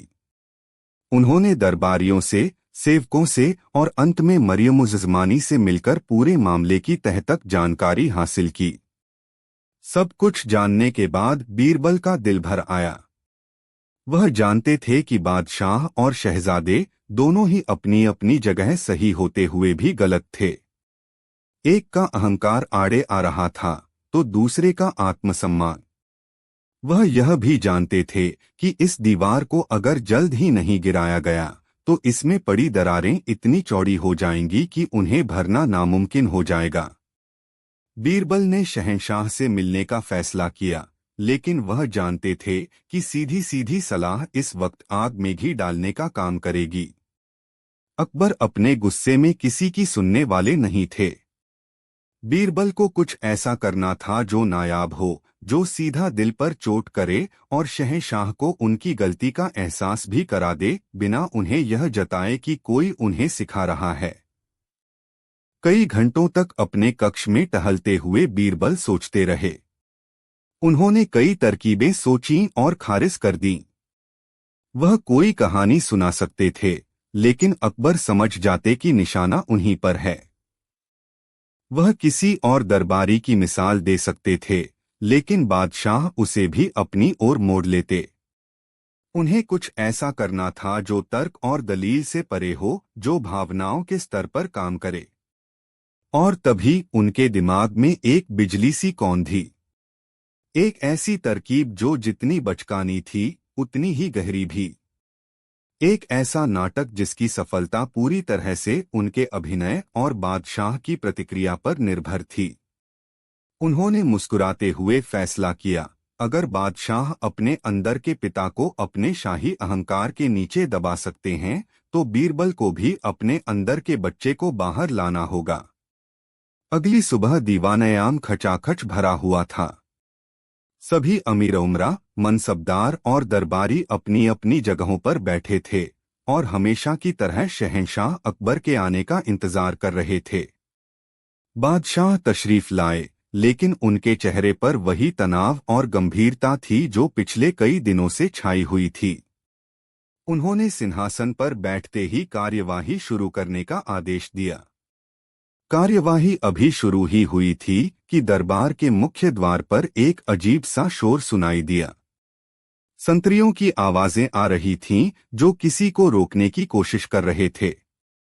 अकबर ने गुस्से से भ्रिकुटी चढ़ाकर पूछा, यह क्या गुस्ताखी है? बाहर कौन शोर कर रहा है? इससे पहले कि कोई जवाब देता, एक अजीब सा नजारा देखकर पूरा दरबार सन्न रह गया। संतरियों को धकियाते हुए अंदर जो शख्स दाखिल हुआ, वह कोई और नहीं बल्कि बीरबल थे। लेकिन आज वह अपने रोजाना के शाही लिबास में नहीं थे। उन्होंने बच्चों जैसे छोटे, ढीले ढाले कपड़े पहन रखे थे। उनके सिर पर पगड़ी की जगह एक अजीब सी टोपी थी। एक हाथ में उन्होंने लकड़ी का एक घोड़ा पकड़ रखा था और दूसरे हाथ से अपना अंगूठा चूस रहे थे। वह तुतलाती हुई आवाज में बड़बड़ाते हुए और लड़खड़ाते कदमों से दरबार में आगे बढ़ रहे थे। हटो, हमें जाने दो। हमें बादशाह सलामत से मिलना है। वो हमारे दोस्त हैं। पूरा दरबार सत्ते में आ गया। लोगों की आंखें फटी की फटी रह गईं। किसी को यकीन नहीं हो रहा था कि यह वही अक्लमंद और संजीदा बीरबल हैं, जो अपनी बुद्धिमत्ता के लिए पूरे हिंदुस्तान में मशहूर थे। कुछ दरबारी जो बीरबल से जलते थे, मन ही मन खुश हो रहे थे कि आज बीरबल का दिमाग फिर गया है और अब बादशाह उसे जरूर सजा देंगे। बाकी लोग हैरत और चिंता में डूबे थे। अकबर का चेहरा गुस्से से लाल हो गया। उन्हें लगा कि बीरबल उनका मजाक उड़ा रहे हैं। उनकी आवाज में बिजली की कड़क थी, बीरबल, यह क्या बेहूदगी है? यह क्या लिबास पहन रखा है? क्या तुम्हारा दिमागी तवाजुन बिगड़ गया है? बीरबल ने बादशाह की तरफ देखा, अपनी आंखों को बच्चों की तरह गोल गोल घुमाया और तुतलाकर बोले, हम बीरबल नहीं हैं। हम तो छोटे बच्चे हैं। तुतला, आज हम खेल खेलने आए हैं। यह कहकर बीरबल लकड़ी के घोड़े पर सवार होने का नाटक करते हुए पूरे दरबार में दौड़ने लगे। वह टिक टिक टिक घोड़ा भागा करते हुए कभी किसी अमीर के पास जाते तो कभी किसी मनसबदार की पगड़ी खींचने की कोशिश करते। पूरा दरबार एक सर्कस का मैदान बन गया था।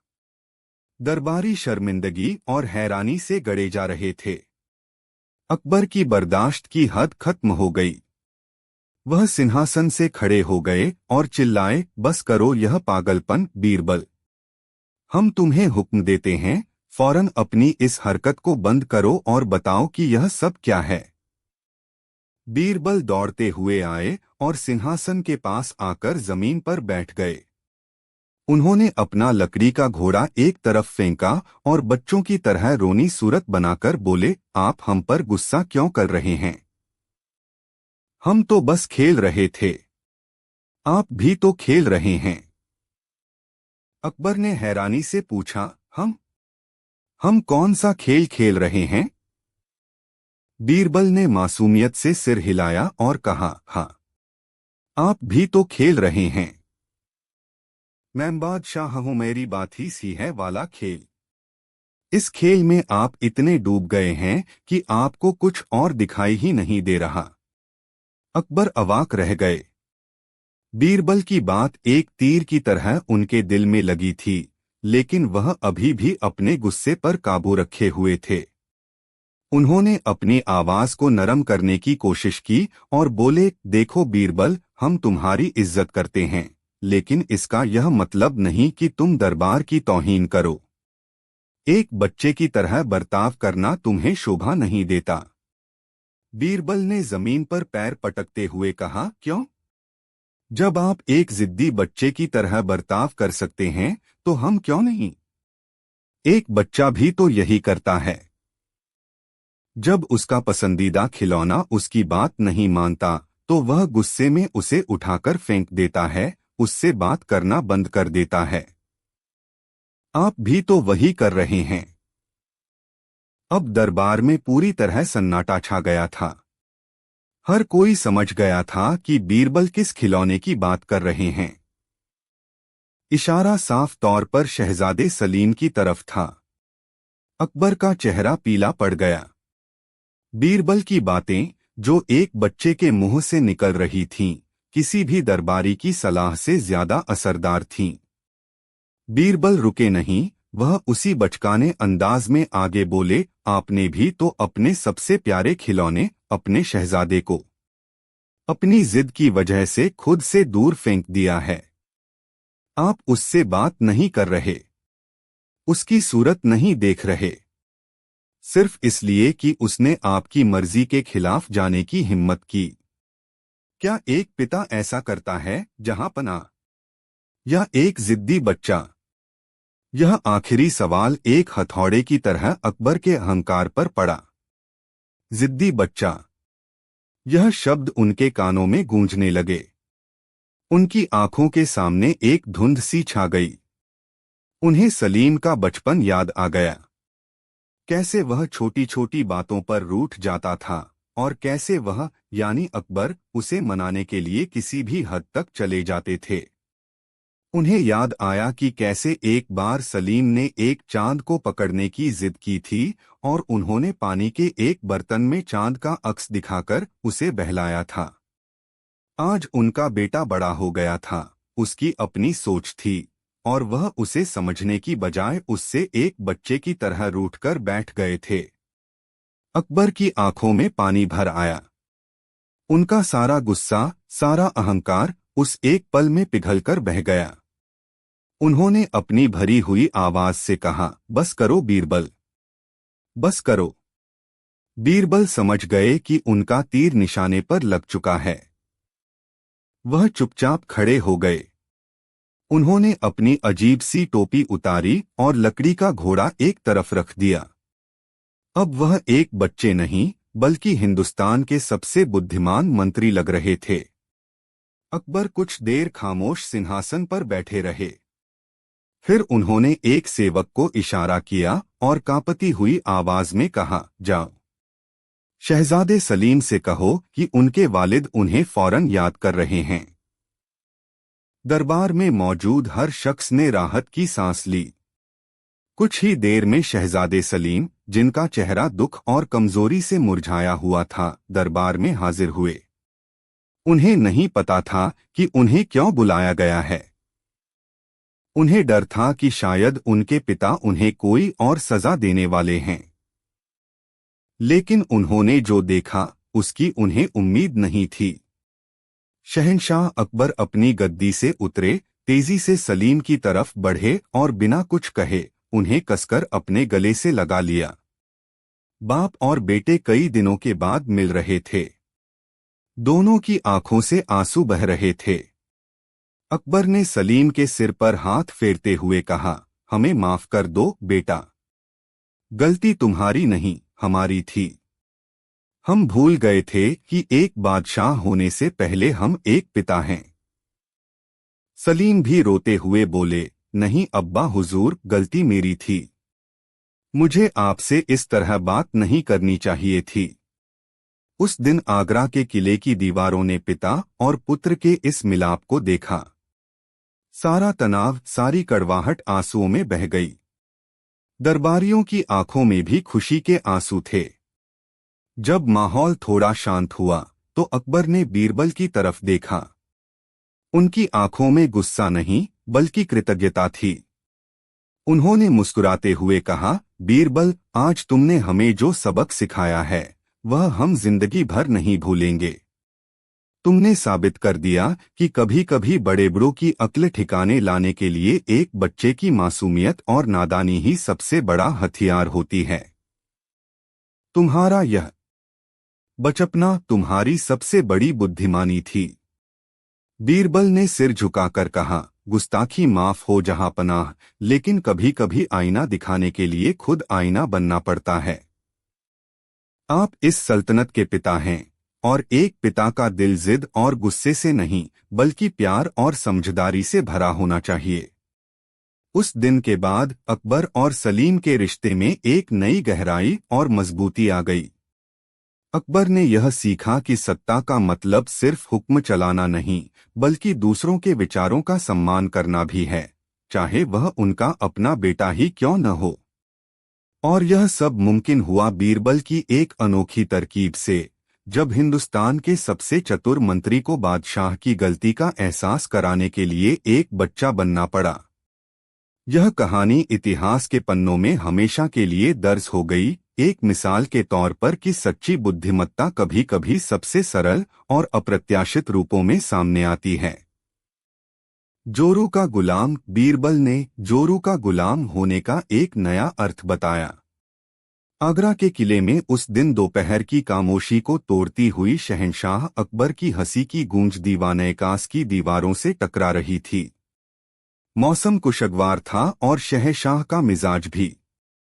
दरबार में कोई गंभीर मसला नहीं था, बल्कि नवरत्नों के साथ हल्की फुल्की बातें और शेरो शायरी का दौर चल रहा था। तानसेन की छेड़ी हुई एक मीठी धुन हवा में घुल रही थी और माहौल में एक सुकून था। तभी दरबार के एक पुराने और इज्जतदार अमीर हकीम अजमल खान किसी जरूरी काम से इजाजत लेकर जाने के लिए उठे। वह थोड़े परेशान दिख रहे थे। अकबर ने उन्हें रोकते हुए पूछा, हकीम साहब, खैरियत तो है? आप कुछ उखड़े उखड़े से लग रहे हैं। हकीम साहब ने झिझकते हुए कहा, आलम पनाह, कोई खास बात नहीं है। बस घर पर बेगम साहिबा ने आज जल्दी आने को कहा था। कुछ मेहमान आने वाले हैं और उन्हें मेरी मदद की जरूरत है। यह सुनना था कि दरबार में बैठे एक दूसरे अमीर, जो अपनी बहादुरी और अकड़ के लिए मशहूर थे, सिपहसालार शमशेर खान, जोर से हंस पड़े। उनकी हंसी में मजाक साफ झलक रहा था। उन्होंने तंज कसते हुए कहा, माशाअल्लाह हकीम साहब, आप तो पूरे जोरू के गुलाम निकले। सल्तनत के इतने बड़े हकीम और बेगम के इशारों पर नाचते हैं। जोरू का गुलाम, यह दो शब्द तीर की तरह हकीम साहब के दिल में चुभ गए। उनका चेहरा शर्मिंदगी से लाल हो गया। दरबार में बैठे कई और दरबारी, जो शमशेर खान की तरह ही सोचते थे, दबी जुबान में मुस्कुराने लगे। यह शब्द उस जमाने में मर्दों के लिए सबसे बड़ी गाली समझी जाती थी। इसका मतलब था एक ऐसा मर्द जिसकी अपनी कोई मर्जी नहीं, कोई इख्तियार नहीं, जो बस अपनी बीवी के पल्लू से बंधा रहता है। शहंशाह अकबर, जो हमेशा से इंसानी रिश्तों की बारीकियों में दिलचस्पी लेते थे, इस कॉन्वर्सेशन में शामिल हो गए। उन्होंने शमशेर खान की तरफ देखकर कहा, शमशेर खान, आपकी बात में दम तो है। एक मर्द को अपनी औरत के काबू में नहीं रहना चाहिए। उसकी अपनी एक पहचान, अपना एक रुतबा होना चाहिए।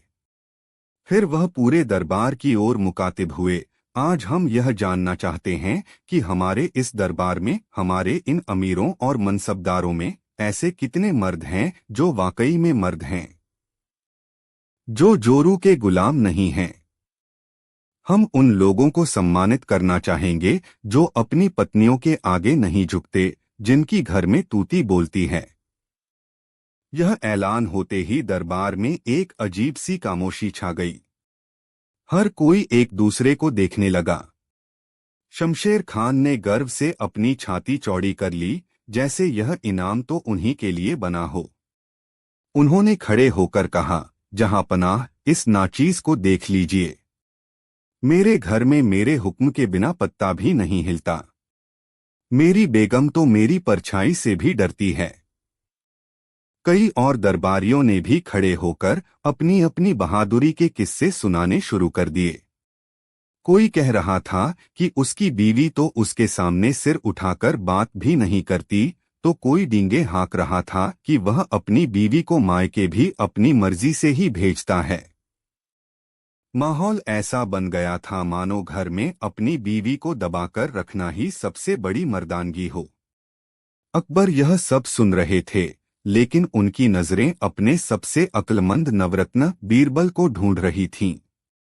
बीरबल, जो अब तक चुपचाप एक कोने में खड़े यह सारा तमाशा देख रहे थे, के चेहरे पर एक रहस्यमयी मुस्कान थी। अकबर ने उनसे पूछा, बीरबल, तुम खामोश क्यों हो? इस बारे में तुम्हारा क्या ख्याल है? और सबसे बड़ा सवाल, क्या तुम जोरू के गुलाम हो? पूरा दरबार बीरबल का जवाब सुनने के लिए उत्सुक हो गया। बीरबल के विरोधी मन ही मन खुश हो रहे थे। उन्हें लगा कि आज बीरबल फंस गए। अगर वह हाँ कहते हैं तो उनकी इज्जत कम हो जाएगी, और अगर वह ना कहते हैं तो यह बात सब जानते थे कि बीरबल अपनी पत्नी का बहुत सम्मान करते हैं और अक्सर उनकी सलाह भी लेते हैं। बीरबल ने अदब से सिर झुकाया और बोले, आलमपनाह, यह तो बड़ा पेचीदा सवाल है और इसका जवाब हाँ या ना में देना बहुत मुश्किल है। कौन अपनी बीवी का गुलाम है और कौन नहीं, यह तो परखने के बाद ही पता चलेगा। अकबर ने उत्सुकता से कहा, तो फिर परखा जाए। हम तुम्हें यह जिम्मेदारी सौंपते हैं, बीरबल। तुम एक ऐसी तरकीब निकालो जिससे यह साबित हो सके कि हमारे दरबार में कौन कितना आजाद है और कौन कितना गुलाम। जो इस परीक्षा में पास होगा उसे हम 1000 सोने की मोहरों का इनाम देंगे। बीरबल ने मुस्कुराते हुए कहा, हुक्म सर आंखों पर जहांपनाह। लेकिन मेरी एक शर्त है। परीक्षा के दौरान मेरे तरीके पर कोई सवाल नहीं उठाएगा और हर किसी को मेरे निर्देशों का पालन करना होगा। अकबर ने इजाजत दे दी। अगले दिन बीरबल ने दरबार के सभी शादीशुदा अमीरों और मनसबदारों को एक खास दावत पर बुलाया, लेकिन बिना उनकी पत्नियों के। जब सभी लोग आ गए तो बीरबल ने हर एक को एक अजीब सा तोहफा दिया, एक खूबसूरत, बड़ा और बिल्कुल ताज़ा कद्दू। शमशेर खान ने कद्दू को देखकर नाक सिकोड़ी, बीरबल, यह क्या मजाक है? हम कोई किसान हैं जो तुम हमें कद्दू तोहफे में दे रहे हो? बीरबल ने गंभीरता से कहा, सिपहसालार साहब, यह कोई मामूली कद्दू नहीं है। यह बादशाह सलामत के शाही बाग का खास कद्दू है और यही आपकी परीक्षा का हिस्सा है। आप सब लोगों को यह कद्दू अपने अपने घर ले जाना है और इसे ऐसी जगह छुपाना है कि कल शाम तक आपकी बेगम को इसके बारे में बिल्कुल भी पता न चले। वह इसे देख न पाए, इसके बारे में सुन न पाए। कल शाम को हम आप सबके घर आकर देखेंगे कि किसका कद्दू महफूज है। जो भी इस काम में सफल हो गया वही असली मर्द माना जाएगा और वही इनाम का हकदार होगा। यह सुनकर सभी दरबारी हंसने लगे। उन्हें यह काम बच्चों का खेल लगा। शमशेर खान ने कहकहा लगाते हुए कहा, बस इतनी सी बात। अरे, हम तो पूरा का पूरा हाथी घर में छुपा दें और हमारी बेगम को कानों कान खबर न हो, यह तो फिर भी एक कद्दू है। सभी दरबारी अपने अपने कद्दू लेकर गर्व से अपने घरों की ओर चल दिए। उन्हें लग रहा था कि 1000 सोने की मोहरें जीतना कितना आसान है। अब शुरू हुआ असली तमाशा। शमशेर खान अकड़ते हुए अपने महल पहुंचे। उन्होंने सोचा कि कद्दू को अस्तबल में छुपा देना सबसे महफूज रहेगा। वहां उनकी बेगम कभी नहीं जाती। उन्होंने चुपके से कद्दू को घोड़ों के चारे के पीछे छुपा दिया और ऐसे अपने कमरे में चले गए जैसे कुछ हुआ ही न हो। उनकी इस्तेमाल कर बचपना तुम्हारी सबसे बड़ी बुद्धिमानी थी। बीरबल ने सिर झुकाकर कहा, गुस्ताखी माफ हो जहांपनाह, लेकिन कभी कभी आईना दिखाने के लिए खुद आईना बनना पड़ता है। आप इस सल्तनत के पिता हैं, और एक पिता का दिल जिद और गुस्से से नहीं बल्कि प्यार और समझदारी से भरा होना चाहिए। उस दिन के बाद अकबर और सलीम के रिश्ते में एक नई गहराई और मजबूती आ गई।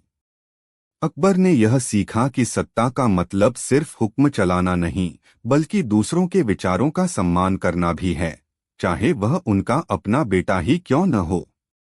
और यह सब मुमकिन हुआ बीरबल की एक अनोखी तरकीब से। जब हिंदुस्तान के सबसे चतुर मंत्री को बादशाह की गलती का एहसास कराने के लिए एक बच्चा बनना पड़ा।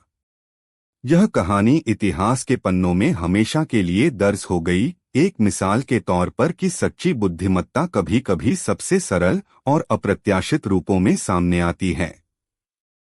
जोरू का गुलाम। बीरबल ने जोरू का गुलाम होने का एक नया अर्थ बताया।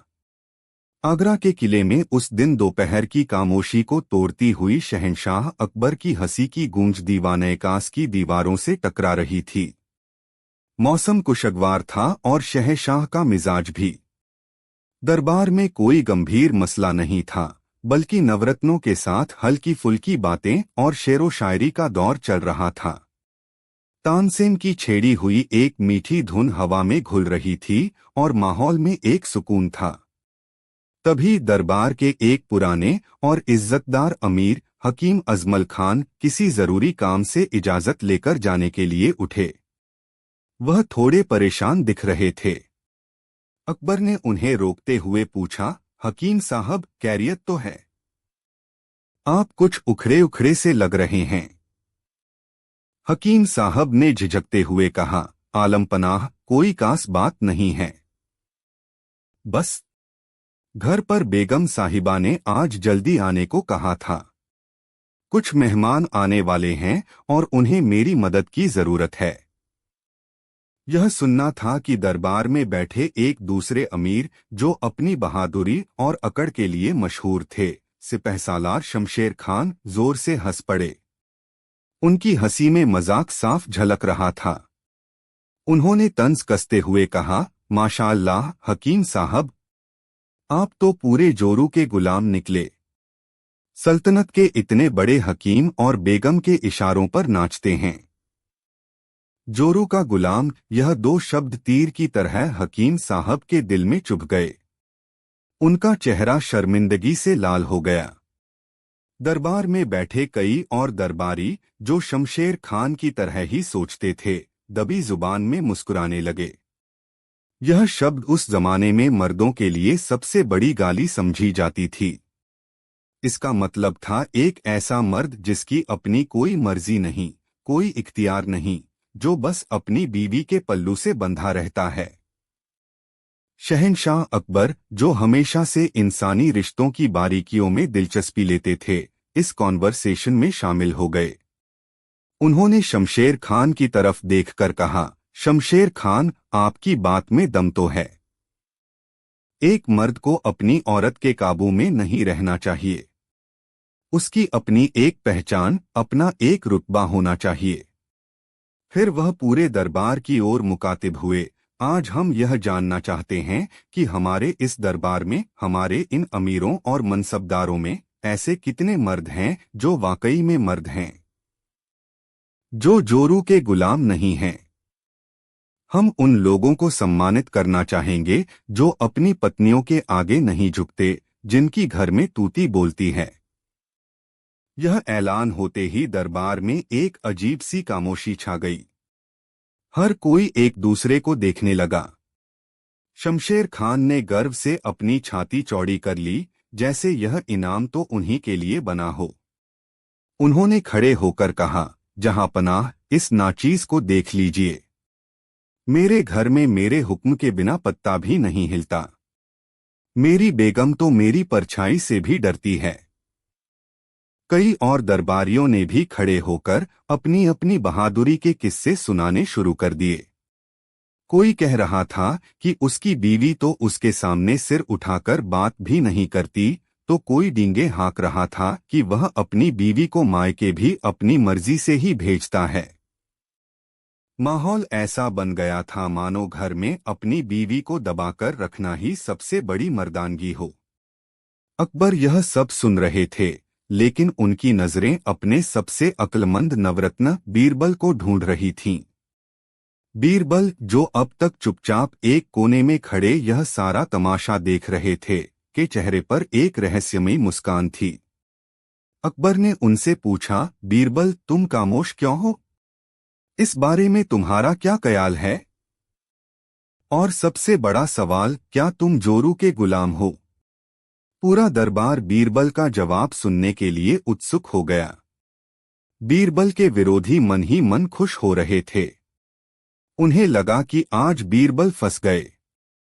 अगर वह हाँ कहते हैं तो उनकी इज्जत कम हो जाएगी, और अगर वह ना कहते हैं तो यह बात सब जानते थे कि बीरबल अपनी पत्नी का बहुत सम्मान करते हैं और अक्सर उनकी सलाह भी लेते हैं।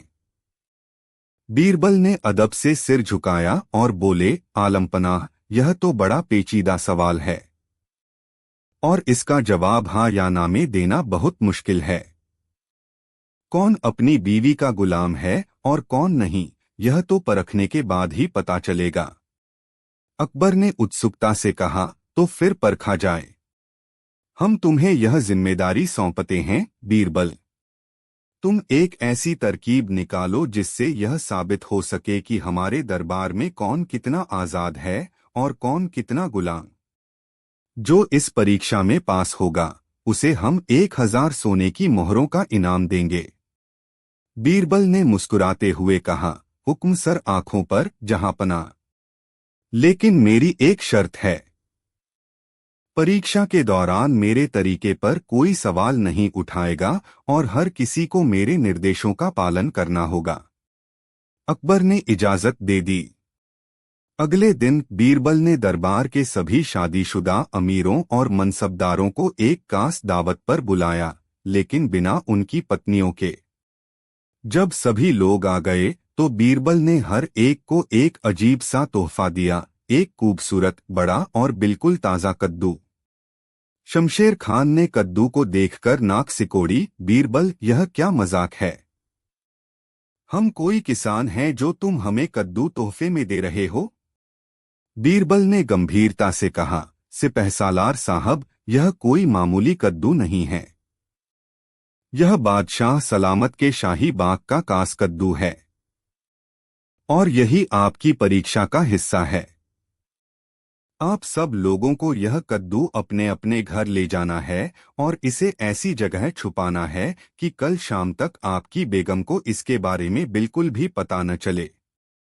वह इसे देख न पाए, इसके बारे में सुन न पाए। कल शाम को हम आप सबके घर आकर देखेंगे कि किसका कद्दू महफूज है। जो भी इस काम में सफल हो गया वही असली मर्द माना जाएगा और वही इनाम का हकदार होगा। यह सुनकर सभी दरबारी हंसने लगे। उन्हें यह काम बच्चों का खेल लगा। शमशेर खान ने कहकहा लगाते हुए कहा, बस इतनी सी बात? अरे, हम तो पूरा का पूरा हाथी घर में छुपा दें और हमारी बेगम को कानों कान खबर न हो, यह तो फिर भी एक कद्दू है। सभी दरबारी अपने अपने कद्दू लेकर गर्व से अपने घरों की ओर चल दिए। उन्हें लग रहा था कि 1000 सोने की मोहरें जीतना कितना आसान है। अब शुरू हुआ असली तमाशा। शमशेर खान अकड़ते हुए अपने महल पहुंचे। उन्होंने सोचा कि कद्दू को अस्तबल में छुपा देना सबसे महफूज रहेगा। वहां उनकी बेगम कभी नहीं जाती। उन्होंने चुपके से कद्दू को घोड़ों के चारे के पीछे छुपा दिया और ऐसे अपने कमरे में चले गए जैसे कुछ हुआ ही न हो। उनकी इस्तेमाल कर बेगम, जो बहुत ही समझदार और तेज नजर वाली थीं, ने अपने पति के चेहरे पर एक अजीब सी चोरी का भाव पढ़ लिया। उन्होंने पूछा, आज आप बड़े खुश लग रहे हैं और दरबार से कुछ जल्दी आ गए। कैरियत तो है? शमशेर खान ने रौब से कहा, हाँ, सब कैरियत है। तुम्हें हर बात में टांग अड़ाने की क्या जरूरत है? जाओ अपना काम करो। बेगम चुप तो हो गई, लेकिन उनके मन में शक का कीड़ा रेंगने लगा। उन्होंने अपने सबसे भरोसेमंद कादिम को इशारे से बुलाया और कहा कि वह साहब पर नजर रखे कि आज उन्होंने कोई अजीब काम तो नहीं किया। कादिम ने थोड़ी ही देर में आकर बता दिया कि सिपहसालार साहब ने अस्तबल में चारे के पीछे कोई बड़ी सी गोल चीज छुपाई है। बेगम का माथा ठनका। वह सीधे अस्तबल पहुंची और वहां से कद्दू बरामद कर लिया। वह समझ गईं कि यह जरूर कोई बचकानी शर्त या खेल है। उन्होंने मुस्कुराते हुए बावर्ची को बुलाया और हुक्म दिया, आज रात खाने में इस शाही कद्दू का हलवा, इसका भरता और इसके कोफ्ते बनाए जाएं। सिपहसालार साहब की कास खिदमत होनी चाहिए। उधर एक दूसरे अमीर मुंशी तोताराम, जो अपनी कंजूसी के लिए मशहूर थे, ने कद्दू को अपने संदूक में छुपा दिया, जहां वह अपने पैसे और जेवर रखते थे। उनकी बेगम ने जब उन्हें संदूक खोलते देखा तो पूछा, आज कैरात करने का इरादा है क्या? तोताराम घबराकर बोले, नहीं नहीं, वो तो बस हिसाब देख रहा था, लेकिन उनके हाथ पांव कांप रहे थे। रात को जब वह सो गए तो उनकी बेगम ने चाबी निकालकर संदूक खोला। अंदर कद्दू को देखकर उनका सिर चकरा गया। उन्हें लगा कि उनके पति सठिया गए हैं, जो सोने चांदी के साथ कद्दू छुपा रहे हैं। उन्होंने सोचा कि इससे पहले कि यह कद्दू संदूक में सड़ जाए, इसे किसी करीब को दान दे देना ही बेहतर है। सुबह उन्होंने वह कद्दू अपनी कामवाली को दे दिया। हर घर में यही कहानी चल रही थी।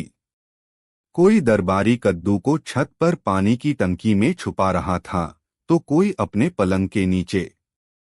लेकिन पत्नियां आखिर पत्नियां होती हैं। घर का कौन सा कोना ऐसा था जो उनकी नजरों से बच सकता था? और पतियों का यह अजीब, चोरों जैसा व्यवहार उनके शक को और भी गहरा कर रहा था। किसी न किसी तरह ज्यादातर बेगमों ने अपने अपने घर में छुपे हुए कद्दू ढूंढ निकाले, और हर एक ने अपनी समझ के हिसाब से उस कद्दू का। बेगम, जो बहुत ही समझदार और तेज नजर वाली थीं, ने अपने पति के चेहरे पर एक अजीब सी चोरी का भाव पढ़ लिया।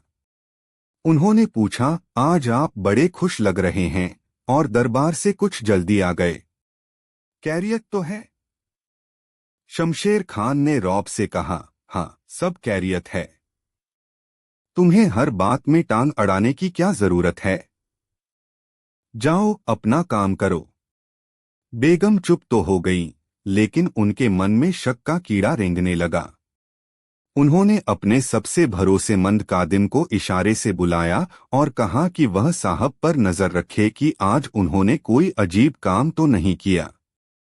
कादिम ने थोड़ी ही देर में आकर बता दिया कि सिपहसालार साहब ने अस्तबल में चारे के पीछे कोई बड़ी सी गोल चीज छुपाई है। बेगम का माथा ठनका। वह सीधे अस्तबल पहुंची और वहां से कद्दू बरामद कर लिया। वह समझ गईं कि यह जरूर कोई बचकानी शर्त या खेल है।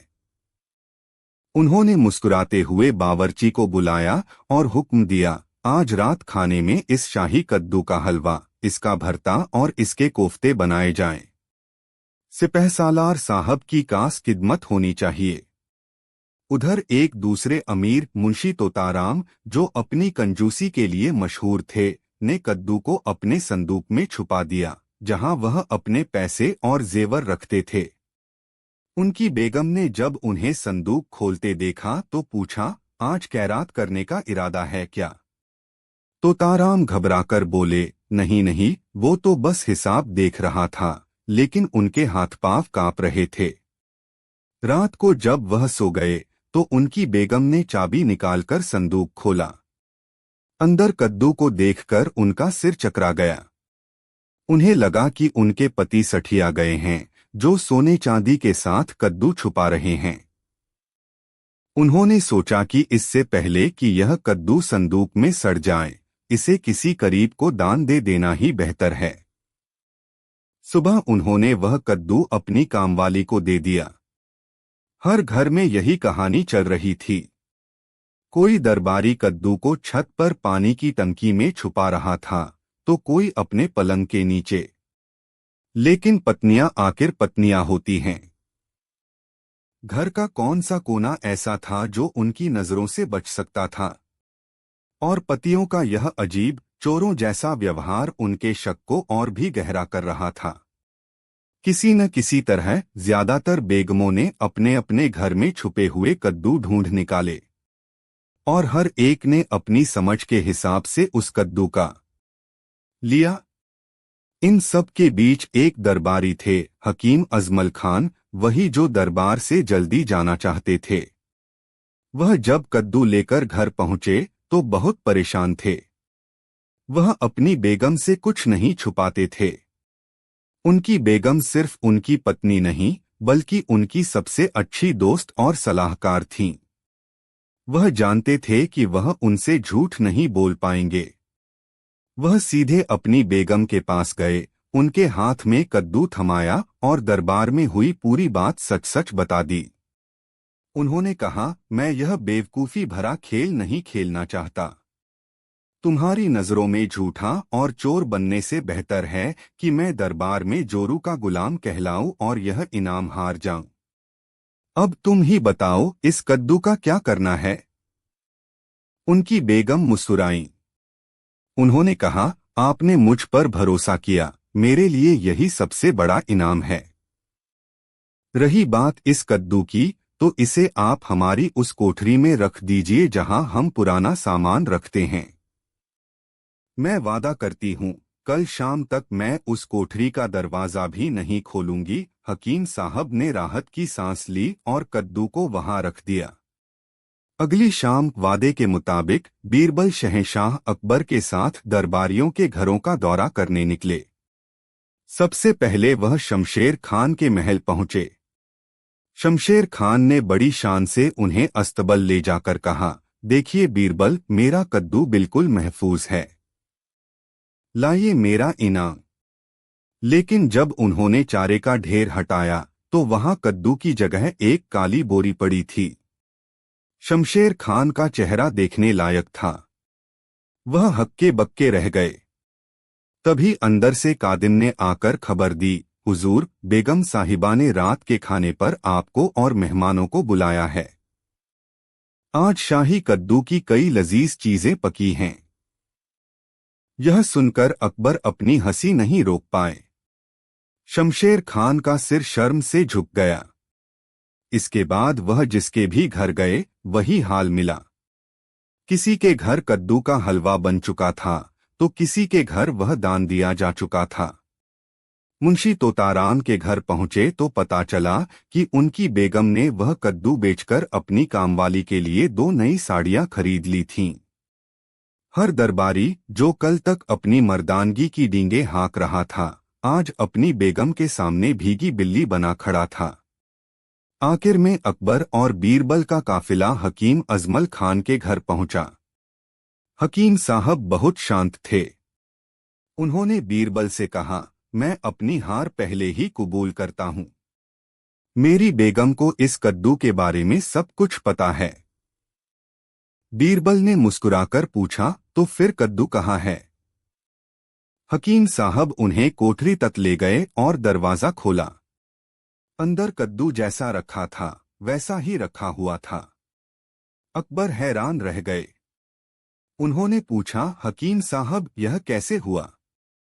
आपकी बेगम को पता होने के बावजूद कद्दू अपनी जगह पर है। इससे पहले कि हकीम साहब कुछ कहते, उनकी बेगम आगे आईं और हाथ जोड़कर बोली, जहांपनाह, गुस्ताखी माफ। मेरे पति ने मुझसे कुछ नहीं छुपाया। उन्होंने मुझ पर भरोसा किया और मुझे पूरी बात बताई। और जब कोई आप पर इतना भरोसा करता है तो उस भरोसे को जिंदा रखना ही सबसे बड़ा धर्म होता है। इन्होंने अपना मर्द होने का फर्ज निभाया और मैंने अपनी पत्नी होने का। अब सब कुछ साफ हो चुका था। अकबर और बीरबल वापस दरबार में लौटे। दरबार खचाखच भरा हुआ था। सभी हारे हुए दरबारी गर्दन झुकाए खड़े थे। अकबर ने अपनी गद्दी पर बैठकर बीरबल से कहा, बीरबल, हम तुम्हारी चतुराई को मान गए, लेकिन हम यह जानना चाहते हैं कि इस परीक्षा का असल मकसद क्या था और तुम इसके जरिए क्या साबित करना चाहते थे। बीरबल अपनी जगह से उठे और पूरे दरबार को संबोधित करते हुए बोले, आलमपनाह और दरबार में मौजूद सभी अमीरों, यह परीक्षा किसी को जोरू का गुलाम साबित करने के लिए नहीं थी, बल्कि इस शब्द का असली मतलब समझाने के लिए थी। उन्होंने शमशेर खान और बाकी दरबारियों की ओर देखकर कहा, आप सब लोग अपनी पत्नियों से एक कद्दू छुपाने में नाकामयाब रहे। क्यों? क्योंकि आपने अपनी पत्नियों को अपना दुश्मन समझा। आपने उनसे झूठ बोला, चोरी छिपे काम किया। आपने सोचा कि मर्दानगी अपनी पत्नी पर हुक्म चलाने, उसे दबाकर रखने और उससे बातें छुपाने में है। लेकिन आप सब भूल गए कि एक घर सिर्फ एक मर्द के हुक्म से नहीं, बल्कि पति पत्नी के आपसी भरोसे, प्यार और साझेदारी से चलता है। आपकी पत्नियां आपकी दुश्मन नहीं, बल्कि आपकी शरीक-ए-हयात हैं, जीवन की साथी हैं। फिर वह हकीम अजमल खान की ओर मुड़े और बोले, और यह हैं हकीम साहब। इन्होंने अपनी पत्नी से कुछ नहीं छुपाया। इन्होंने उन पर भरोसा किया, उन्हें इज्जत दी और उन्हें अपनी योजना में शामिल किया। नतीजा? इनका भरोसा भी कायम रहा और कद्दू भी महफूज रहा। इन्होंने साबित किया कि यह अपनी पत्नी से डरते नहीं, बल्कि उनका सम्मान करते हैं। बीरबल ने अपनी बात को आखिरी मोड़ देते हुए कहा, जहांपनाह, अब मैं जोरू का गुलाम होने का असली मतलब बताता हूँ। एक गुलाम वह होता है जो डर के मारे, मजबूरी में, बिना इज्जत के किसी की खिदमत करता है, जैसा कि शमशेर खान और बाकी लोग अपनी पत्नियों से उम्मीद करते हैं। यह रिश्ता डर का है, प्यार का नहीं। लेकिन एक दूसरा गुलाम भी होता है। एक ऐसा इंसान जो अपनी मर्जी से, प्यार और सम्मान के कारण किसी के प्रति समर्पित होता है। वह अपनी पत्नी की खुशी का गुलाम होता है, उसके भरोसे का गुलाम होता है, उसके साथ और उसकी सलाह का गुलाम होता है। वह अपनी पत्नी के आंसुओं का गुलाम होता है और उसकी हंसी का भी। ऐसा शख्स कमजोर नहीं, बल्कि दुनिया का सबसे मजबूत इंसान होता है, क्योंकि उसकी ताकत उसकी पत्नी का साथ और विश्वास है। हकीम साहब असल में इसी दूसरे किस्म के गुलाम हैं, और मेरे ख्याल से हर समझदार पति को ऐसा ही होना चाहिए। बीरबल का भाषण सुनकर पूरे दरबार में सन्नाटा छा गया। हर किसी की आंखें खुल गई थीं। जोरू का गुलाम जैसे अपमानजनक शब्द को बीरबल ने इज्जत और सम्मान का एक नया जामा पहना दिया था। शमशेर खान और बाकी दरबारियों के सिर शर्म से और भी ज्यादा झुक गए थे। शहंशाह अकबर अपनी गद्दी से खड़े हो गए। उनकी आंखों में बीरबल के लिए प्रशंसा और सम्मान था। उन्होंने ऐलान किया, आज बीरबल ने हमारी आंखें खोल दी हैं। मर्दानगी औरत को दबाने में नहीं, बल्कि उसे बराबर का सम्मान और प्यार देने में है। इस परीक्षा के असली विजेता हकीम अजमल खान हैं। उन्होंने 1000 सोने की मोहरों का इनाम हकीम साहब को दिया। उस दिन के बाद अकबर के दरबार में किसी ने भी जोरू का गुलाम शब्द का इस्तेमाल किसी का मजाक उड़ाने के लिए नहीं किया, क्योंकि बीरबल ने सबको समझा दिया था कि प्यार, भरोसे और सम्मान के रिश्ते में गुलाम होना कमजोरी नहीं बल्कि सच्ची ताकत की निशानी है। लिया। इन सब के बीच एक दरबारी थे, हकीम अजमल खान, वही जो दरबार से जल्दी जाना चाहते थे। वह जब कद्दू लेकर घर पहुंचे तो बहुत परेशान थे। वह अपनी बेगम से कुछ नहीं छुपाते थे। उनकी बेगम सिर्फ उनकी पत्नी नहीं बल्कि उनकी सबसे अच्छी दोस्त और सलाहकार थीं। वह जानते थे कि वह उनसे झूठ नहीं बोल पाएंगे। वह सीधे अपनी बेगम के पास गए, उनके हाथ में कद्दू थमाया और दरबार में हुई पूरी बात सच सच बता दी। उन्होंने कहा, मैं यह बेवकूफ़ी भरा खेल नहीं खेलना चाहता। तुम्हारी नजरों में झूठा और चोर बनने से बेहतर है कि मैं दरबार में जोरू का गुलाम कहलाऊं और यह इनाम हार जाऊं। अब तुम ही बताओ, इस कद्दू का क्या करना है? उनकी बेगम मुस्कुराईं। उन्होंने कहा, आपने मुझ पर भरोसा किया, मेरे लिए यही सबसे बड़ा इनाम है। रही बात इस कद्दू की, तो इसे आप हमारी उस कोठरी में रख दीजिए जहां हम पुराना सामान रखते हैं। मैं वादा करती हूँ, कल शाम तक मैं उस कोठरी का दरवाजा भी नहीं खोलूंगी। हकीम साहब ने राहत की सांस ली और कद्दू को वहां रख दिया। अगली शाम वादे के मुताबिक बीरबल शहंशाह अकबर के साथ दरबारियों के घरों का दौरा करने निकले। सबसे पहले वह शमशेर खान के महल पहुंचे। शमशेर खान ने बड़ी शान से उन्हें अस्तबल ले जाकर कहा, देखिए बीरबल, मेरा कद्दू बिल्कुल महफूज है। लाइए मेरा इनाम। लेकिन जब उन्होंने चारे का ढेर हटाया तो वहां कद्दू की जगह एक काली बोरी पड़ी थी। शमशेर खान का चेहरा देखने लायक था। वह हक्के बक्के रह गए। तभी अंदर से कादिन ने आकर खबर दी, हुजूर, बेगम साहिबा ने रात के खाने पर आपको और मेहमानों को बुलाया है। आज शाही कद्दू की कई लजीज चीजें पकी हैं। यह सुनकर अकबर अपनी हंसी नहीं रोक पाए। शमशेर खान का सिर शर्म से झुक गया। इसके बाद वह जिसके भी घर गए वही हाल मिला। किसी के घर कद्दू का हलवा बन चुका था तो किसी के घर वह दान दिया जा चुका था।